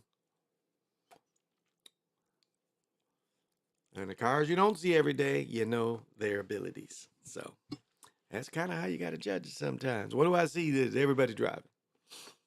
And remember, you buy the car that's near you. It's a social economical thing. I live near, like, it's this one big dealer, but he sells a bunch of different cars. But I live near, I think, 4 dealerships. One dealership, he has one whole block, and then behind that block is another dealership. And you see a lot of these cars coming from this area because, again, social economical, you buy where, it's easy to get a car. And not believe, but practice, it's easy to get a car in America. I mean, it's funny how it used to be. I remember buying $100 cars. I remember one of my friends felt sorry for me and gave me a car. I drove the shit out of it. And then, when I used to hustle, getting crackheads cars. I think one dude, I gave him $200 for a Toyota Corolla. And I bet I put 40,000 miles on that little car. And I paid $200 for it. I remember when I first got it, I had to work in Detroit for a month. And they was paying my gas and food. All I had to give them receipts. And it was something like $600-700. They kicked me down. He's like, "You got your receipts?" I gave them to them. Shit, they kicked me down a check for $600-700. And that little car wasn't shit to fill. But I remember they came looking for me. He's like, "Hey, Don's got a car." And $200 worth of crack ain't $200 worth of cash. But I remember I gave Don $200 worth of crack, and he gave me that little car. And that little car, I drove the shit out that little car. We used to could find, cars that you could drive around town. Pay a couple $100 for it, and it'd get you around town. That's kind of sadly went away. Kind of no such thing anymore to just get a throwaway car. Remember, they used to be called winter beaters. You get a winter beater.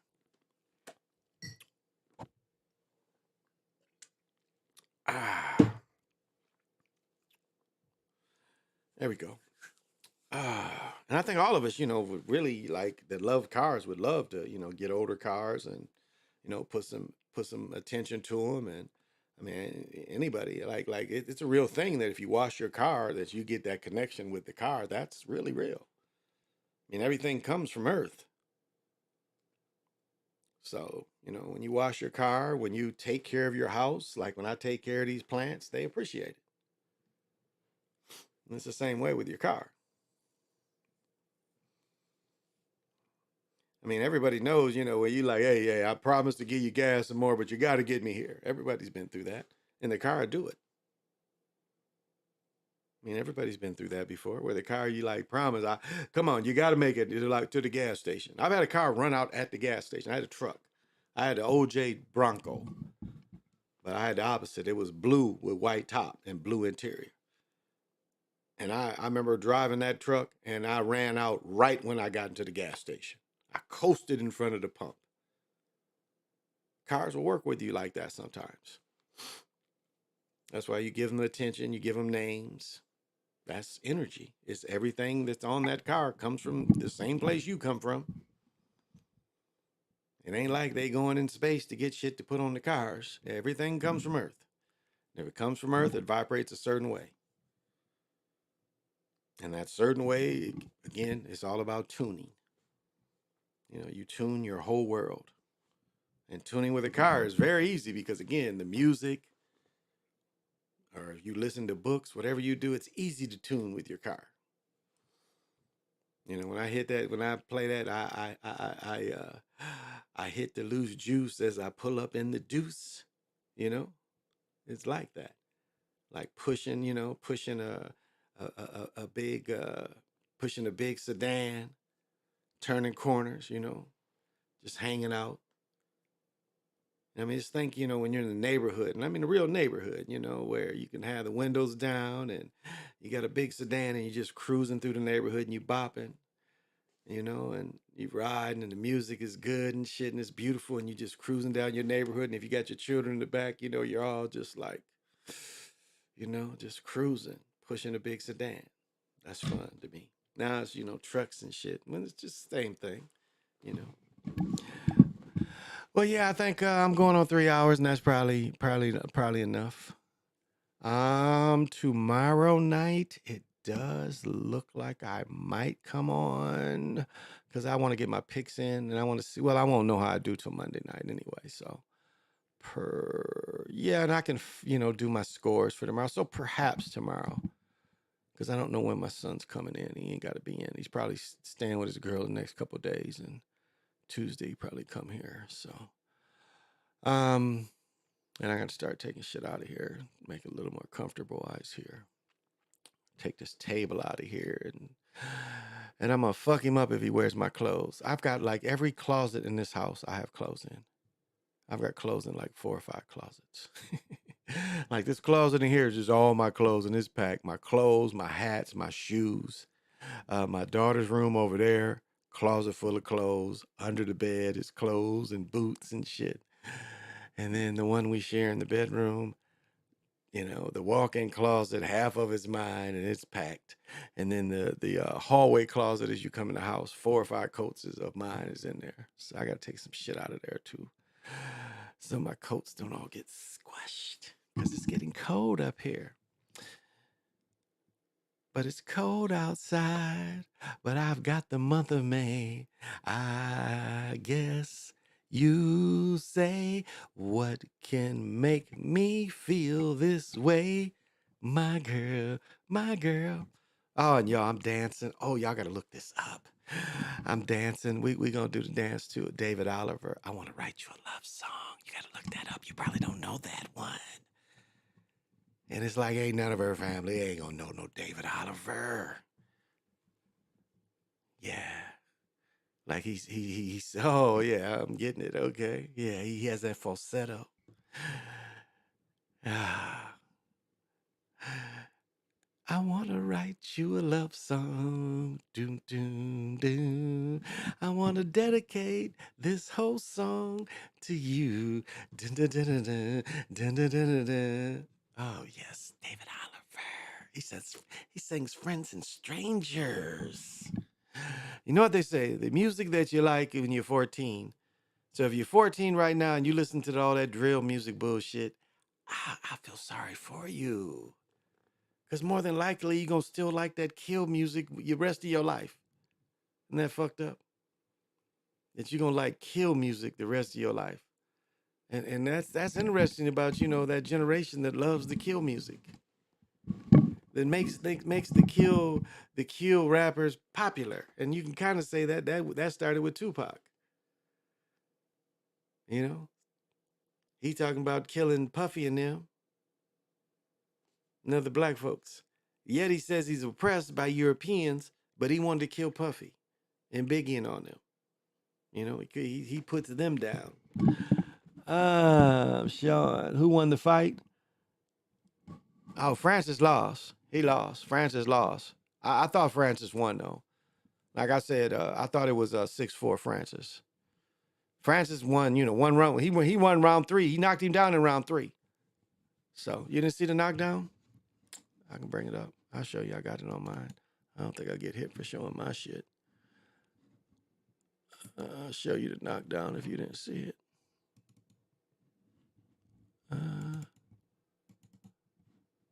Okay. I just want to get here. Oh, here we go. There we go. I'll show the knockdown.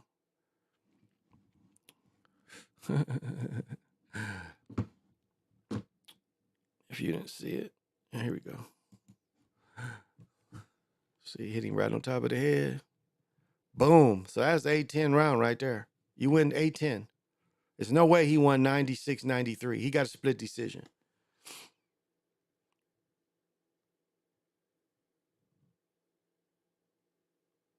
Dude was ready to hammer punch him. He's ready to hammer punch him.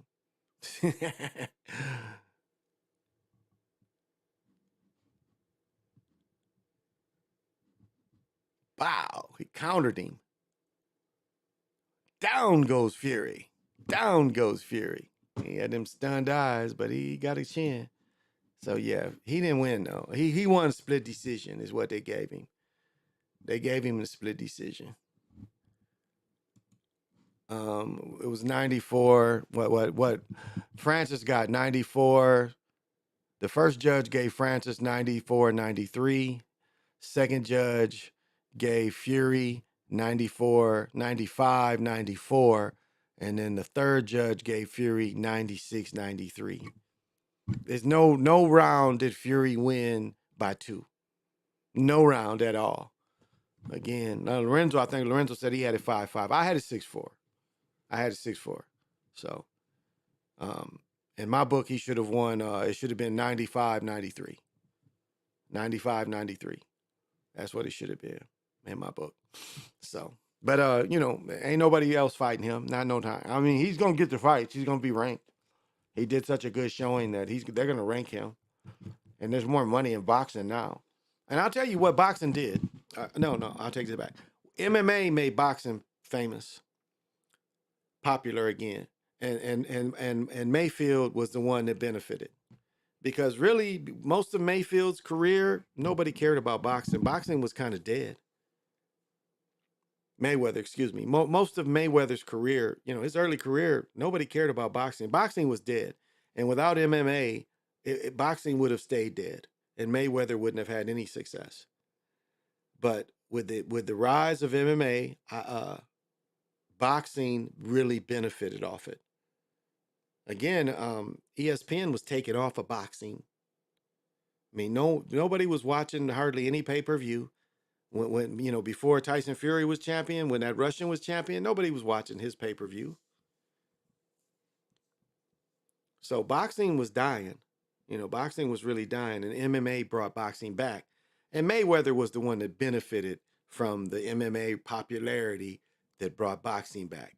Mayweather benefited from that more than anybody else, I say. Who was scripted to win? I say Fury was scripted to win because Fury's fighting Usyk. They're there at the same place over in Saudi Arabia. They're going to still pay people to be there, but that's going to be a big fight. That's going to be a real big fight. Usyk and Fury. So, and Usyk was there having fun. He was sitting behind the Crown Prince or whoever the fuck he was. So, when I was 14 in 83, I listened to El DeBarge, M. Toomey, Loose Ends, and New Edition, Teddy Pendergrass, and Luther, and Michael. Yeah. I wonder what this generation will be like without rap. Yeah. Well, I would say, like without rap, definitely, and just hip hop, because hip hop is different than rap. Hip hop is a whole culture. Rap is just, basically it's the MC. That's what rap is. And hip hop started, as everybody knows, it started with the mixer. It was about the MC. It was about the person mixing. It wasn't about the rapper. It was about the person mixing.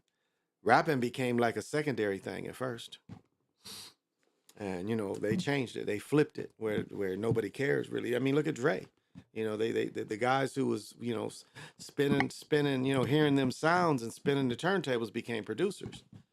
And once they had access to unlimited things, you see the good music they made. But basically, what I do with this board, that's kind of what they were doing, how they got started, producing and stuff. And you don't really, like Jimi Hendrix show, you don't need to know to read music and stuff to produce music. I mean, you can hear sounds in your head, and if you can reproduce them and record them, like what Prince did on his first album, he played every part, mixed it himself, and Jimi Hendrix was just like that. People would he wanted perfect, and his other people wouldn't want to stay, so he would play everything. It's like, okay. I mean, he'd play all the guitar parts. He's like, okay, my bass player don't want to stay, I'll fucking play the part. And so he recorded him and not the bass player's part. Bass player didn't want to do it perfect. He's like, I'm tired, I'm leaving. He's like, fuck you, I'm gonna keep working. So yeah, well, this 3 hours. Ain't nobody gonna sit and watch me for 3 hours. Thank you for coming. And yeah, I'll probably do a show probably tomorrow. So thank you for coming. I appreciate it. Hope you appreciate it. For those of you in the future that want to do the meditation, she is good for meditation to show you kind of how you want to slow things down. So pick up on that. You can go back to my old videos if you want the sounds. I give the clearing sounds. Some people are charging for that kind of thing. And if you go to my old videos, where some of them I play the sounds live on the old videos. So you can go to just the beginning of that and get the live sounds if you feel you need a sound bath. And so that can take attachments off you, clapping. I mean, you know, clapping, snapping your fingers, all kind of things that can, you know, make attachments off you, but it's simple things too. So thank you. Thank you for coming. I appreciate you. I hope you dug the moon energy meditation. And till we meet again, I should come on another couple times, and then I'm gonna be off for a couple weeks. So I'll probably make sports videos, but I probably won't do a live for a couple weeks. So please forgive me. But you know, I'm gonna be in that honeymoon mode, probably like getting some every chance I can get. But I'm probably gonna do that tonight too. But I do that any day. Well, anyway, that's something different. But I'll be consummating. You know that's a real thing. Well, he didn't consummate it. Well, did he consummate it? Well, he blew my back out. Is that consummated? That's her answer. She'd be like, well, you blew my back out, so I guess we go together now. I'm like, that's what going together means? I blew your back out, so now we go together? She says, to me, that's what it means. You blew my back out, so we got to go together. So I said, I like your style, baby. I like your style. I can hang with you. I'll be blowing your back out like quite often. And she's like, okay, that's fine. Thank you guys for coming in. You know, I have fun. Life is good. And, you know, I come on here and I try to give positive vibes. I do show debauchery and I do have opinions. But for the most part, I try to give you genuine information. So till we meet again, say less, go Eagles.